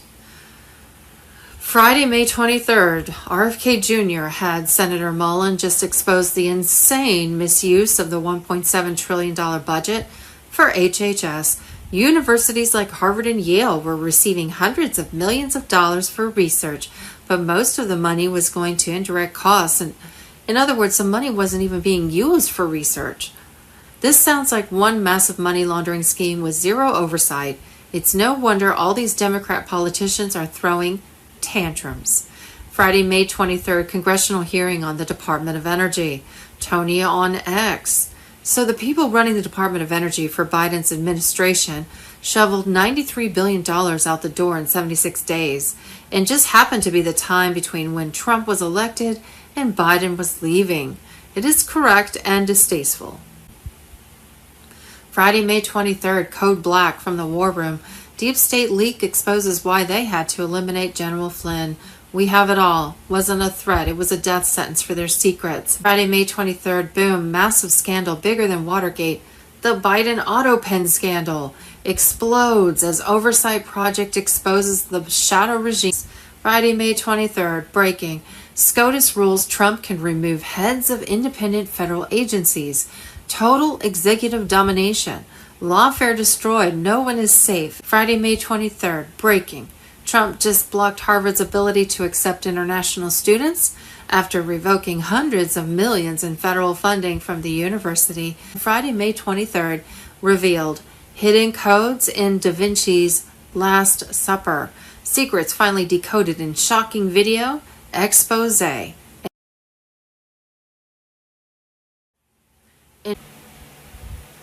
On Thursday, May 22nd, 2025, the Storm, QFS, and JESARA went live and locked out the deep state. Tick-tock. Time is up. The Q clock has ended. POTUS alert. The EBS countdown has begun. The collapse of the Rothschild banking empire is underway. Banks were closing. Blackout imminent. It's time to begin. Q. Judy note. Trump never left power and has used continuity of government protocol to protect the Constitution from the inside. SCOTUS was out, their jurisdiction suspended. In a May 2025 dissent, Justice Alito admitted, "We lack jurisdiction." Translation, under COG, SCOTUS was legally neutered. The courts cannot act under wartime continuity, and they have admitted their powerlessness. Special operation teams have been deployed to key domestic and foreign targets. Q-Force command centers, operating in conjunction with Space Force, were monitoring digital infiltration attempts in real time. Safe channels for civilian alerts were now primed for activation. EBS broadcasts were loaded. High-value targets have been extracted and processed. Their tribunal footage has been cleared for release. The quantum financial reset has been synchronized with military phase timelines. The quantum financial system has been under intensive testing behind the scenes. The infrastructure to convert the old fiat money into new value-backed currency was now in place and active. The QFS was stable, interfaced, and synchronized with legacy banking networks of 209 countries, and as of now was fully operational. The quantum financial system operates with instant transactions, impenetrable security, and every transaction recorded on a distributed ledger that cannot be altered or deleted. Starting in late May, select groups of everyday people were invited to set up QFS-linked accounts as part of a controlled pilot program. A few customers have noticed faster transfers or glitches that were actually QFS transactions in action. A small number of folks received instructions to download a new digital wallet app under guise of a beta financial service. These were real QFS wallets, and those users were now unknowingly transacting on the quantum system. There have been community training sessions run by insider volunteers under NDA teaching people about asset-backed currency and how to use the new system. Some banks have quietly updated their software to route certain transactions through the QFS for testing. In test runs, debts were being erased in stealth mode, loan balances disappearing. Individuals across various countries were waking up to find their credit card or student loan balances at $0 with no clear explanation. Homeowners were receiving letters about mortgage recalculations, tax debt cancellations. Specialized redemption centers have shifted from standby to activation mode. A limited number of insiders and military personnel have been called in to redeem dinar, dong, and historic bonds. Since early June, centers are staffed 24/7 on rotating shifts. The funds for redemptions are already in place in QFS accounts. According to two sources inside the Treasury, as of May 23, 2025, redemption centers will begin processing live appointments under full JESARA protocol. What we think we know as of Friday, May 23rd. Thursday, May 22nd, the real Joe Biden was compromised or worse, and the deep state has to act fast. They reached out to Camino Corporation in early 2019. By April, the clone was ready, a manufactured candidate for a rigged 2020 election. JESARA 2.0 on Telegram. And Wednesday, May 21st, Operation Golden Dome, authorized by Commander-in-Chief Donald J. Trump. Intel level, top priority, National Strategic Defense Initiative. Active deployment, 2025. Possible timing. On Wednesday, May 14th, President Trump reinstated after his 2024 landslide, unleashed the final phase of continuity of government. On Tuesday, May 20th, President Trump officially launched the quantum financial system into full-scale operation. And on Wednesday, May 21st, the QFS interface unlocked for the public. As of Friday, May 23rd, redemption centers would begin processing live appointments under full JESARA protocol. On Saturday, May 24th, a high-level address will be made, potentially the first public disclosure of the JESARA protocols. According to insiders, this announcement will set the tone for a global rollout, beginning with the U.S. and quickly expanding across NATO-aligned nations. What's expected to be covered? Forgiveness of household debts and student loans, replacement of income taxes with a flat sales tax, rollout of a gold and resource-backed digital currency, deactivation of corrupt banking networks. On Monday, May 26, Memorial Day, President Trump was set to address the public. An unconfirmed rumor was that he would announce the restored republic, results of the Brunson case that would take down all of Congress, introduce his VP of the restored republic, JFK Jr., and invite everyone to the Freedom Restored Republic celebration that would last from Memorial Day through July 4th, 2026. May 26, Memorial Day, blackout. Q posted on Wednesday, May 21st, 3 more days, be ready for blackout, making it Monday, May 26th, Memorial Day.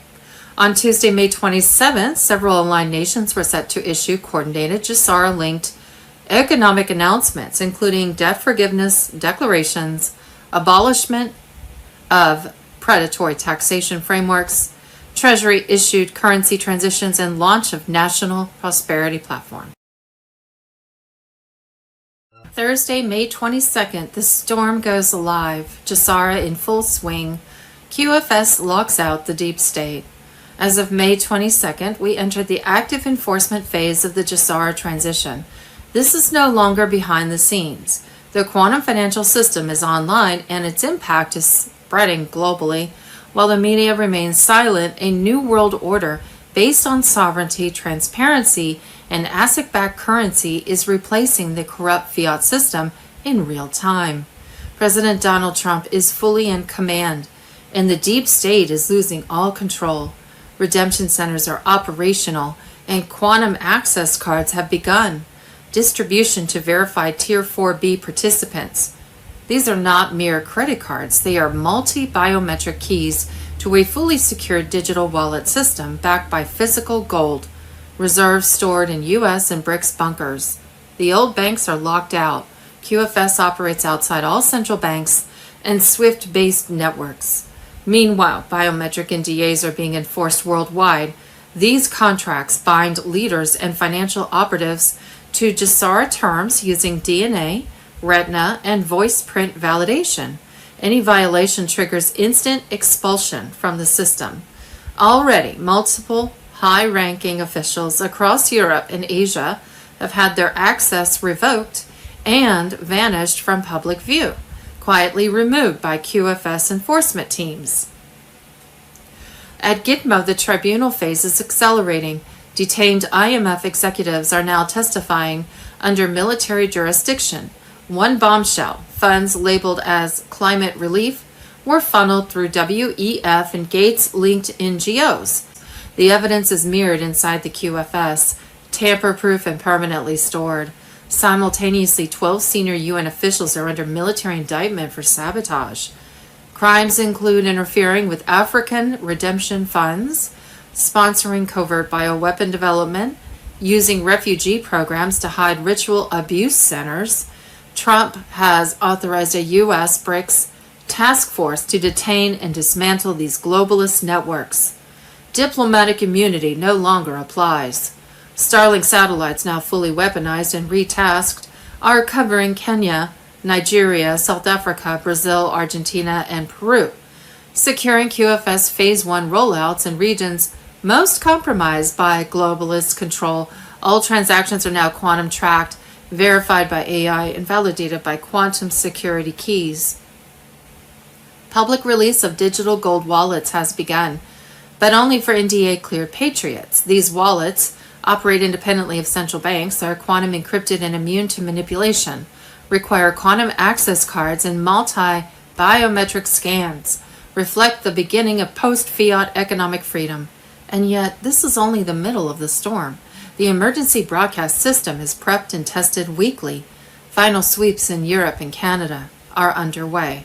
Once activated, mainstream media will go dark permanently. A 72-hour global broadcast will expose elite crimes. Over 7,000 sealed indictments will be unsealed and executed. Crimes against humanity, including election theft and financial sabotage, will be revealed to the world. Global currency reset, June 5th through the 9th. Scheduled rollout window for Tier 4B, JESARA QFS on Telegram. I just finished reading the internal advisory bulletin passed to mid-level banking partners. The onboarding for public Tier 4B users is scheduled to go active between June 5th and 9th, depending on regional system loads. This aligns with earlier test patterns and real-time EBS synchronization signals we've been tracking. It's finally converging. What you'll receive? SMS and email from a secure encrypted node, personal activation key, step-by-step wallet access instructions, details on how to access your sovereign fund dashboard, One alert, one tap, and your entire financial future will change. Security note, biometric login, no passwords, no banks. You and only you own the keys. I will walk everyone through the process when it starts. Until then, remain vigilant. The lights are coming on and the system is waiting for your signal. We are days, not weeks away. Global financial crisis. Thursday, May 22nd, bank closures. Full list of Santander, National West, and Lloyd's closures in June, with 85 branches set to close. By the end of next month, 240 banks will have closed in 2025, with dozens more set to shut in July and August. Monday, May 19th, the silent war is entering its final stage. The military has completed preparations for full public disclosure, and the command structure is now unified under one objective: restore the republic, remove the infiltrators, reveal the truth. Mel Gibson on Telegram. Trump never left power. He merely shifted the battlefield. While the public watched a political circus, the real operations took place in classified war rooms, above top secret networks and under the shield of continuity of government. Continuity protocol has protected the Constitution from the inside without panic, without chaos, and without collapse. Special operation teams have been deployed to key domestic and foreign targets. Q-Force command centers operating in conjunction with Space Force were monitoring digital infiltration attempts in real time. Enemy communications were jammed. Safe channels for civilian alerts were now primed for activation. The next moves will not be telegraphed, they will be experienced. EBS broadcasts were loaded. Tribunal footage has been cleared for release. High-value targets have been extracted and processed. The quantum financial reset is synchronized with military phase timelines. The deep state's assets in DC, Hollywood, NATO, and the World Bank system have been systematically neutralized or put under direct watch. The window for countermoves has closed. The final piece is public awareness, and it's coming. Trump is not waiting for 2026. The operation is live now. This is why judges issue no rulings, why Congress speaks but nothing moves, why foreign leaders hold emergency talks behind closed doors, because they know the power structure they served is already gone. The illusion is maintained only to avoid panic. But I think they need to come out and just tell everybody. That's just my opinion. Because you're causing panic on the other side too. I mean, it has its downfalls to do that. But the awakened know the takedown is complete. The awakened would like to have the other side, the sheep, awake as well. It would be nice. And now the world will hear the signal. The military will speak through truth, and humanity will witness the greatest transfer of power in history. Continuity of government remains active. Trump remains in command. The republic rises, one operation at a time, and this time, the people stay free. Thursday, May 22nd, stealth QFS rollout. Testing phase completed. JESARA QFS on Telegram. The quantum financial system has been under intensive testing behind the scenes, and as of now is fully operational without public fanfare. I want to share what I've witnessed, revealing how far we've come in this quiet phase. QFS wallet tests prove it's real. I've personally participated in and observed multiple QFS wallet tests. The results have been extraordinary and concrete. Instant transactions, peer-to-peer transfers settle in seconds, crossing borders with zero friction. In one test, I sent funds overseas and saw confirmation almost immediately, something impossible under the old SWIFT system. Impenetrable security. Each transaction utilized advanced quantum encryption and biometric authentication. We even attempted to breach the process, and every time the security held firm. The system's biometric handshake ensures only intended parties access their digital wallets. Immutable records. Every transaction is recorded on a distributed ledger that cannot be altered or deleted. Any tricks of hiding or manipulating accounts that were possible in the old banking system are impossible now. Transparency is absolute and permanent. Global connectivity. In a recent test, my QFS wallet actually pinged a central bank node and confirmed a direct uplink to the new global ledger. This means the QFS is interfacing with legacy banking networks. In fact, 209 countries' financial nodes are now synchronized on one secure quantum platform. Every source I've checked, including insiders at major financial hubs, report the same thing. The core QFS infrastructure is locked in and stable worldwide. The system is up and awake, even if the world hasn't noticed yet. Quiet public onboarding begins.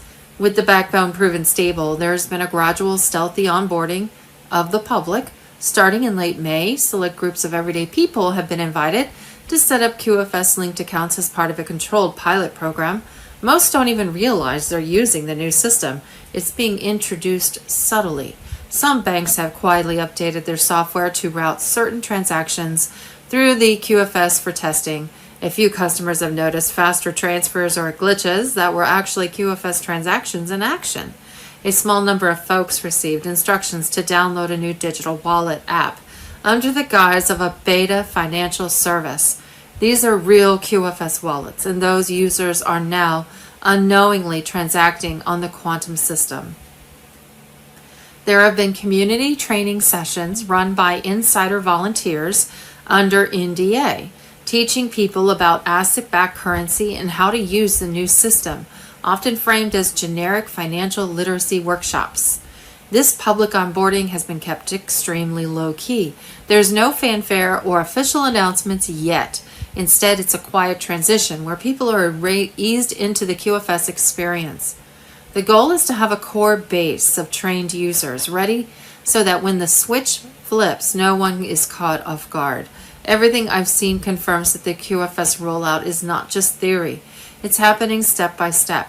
It's been all about rigorous tests and gentle onboarding. The silence around it is intentional. More on that soon. For now, know that we have a fully functional quantum financial network in place, battle-tested and quietly expanding to the public. The stage is set, our new financial era has begun, even if it's unfolding in the shadows. Building on my previous update, I want to highlight the humanitarian side of what's quietly unfolding. While the tech rollout of QFS has been successful, an equally profound development is happening in parallel. Debts are being erased in stealth mode. Loan balances disappearing. Individuals across various countries are waking up to find their credit card or student loan balances at zero with no clear explanation.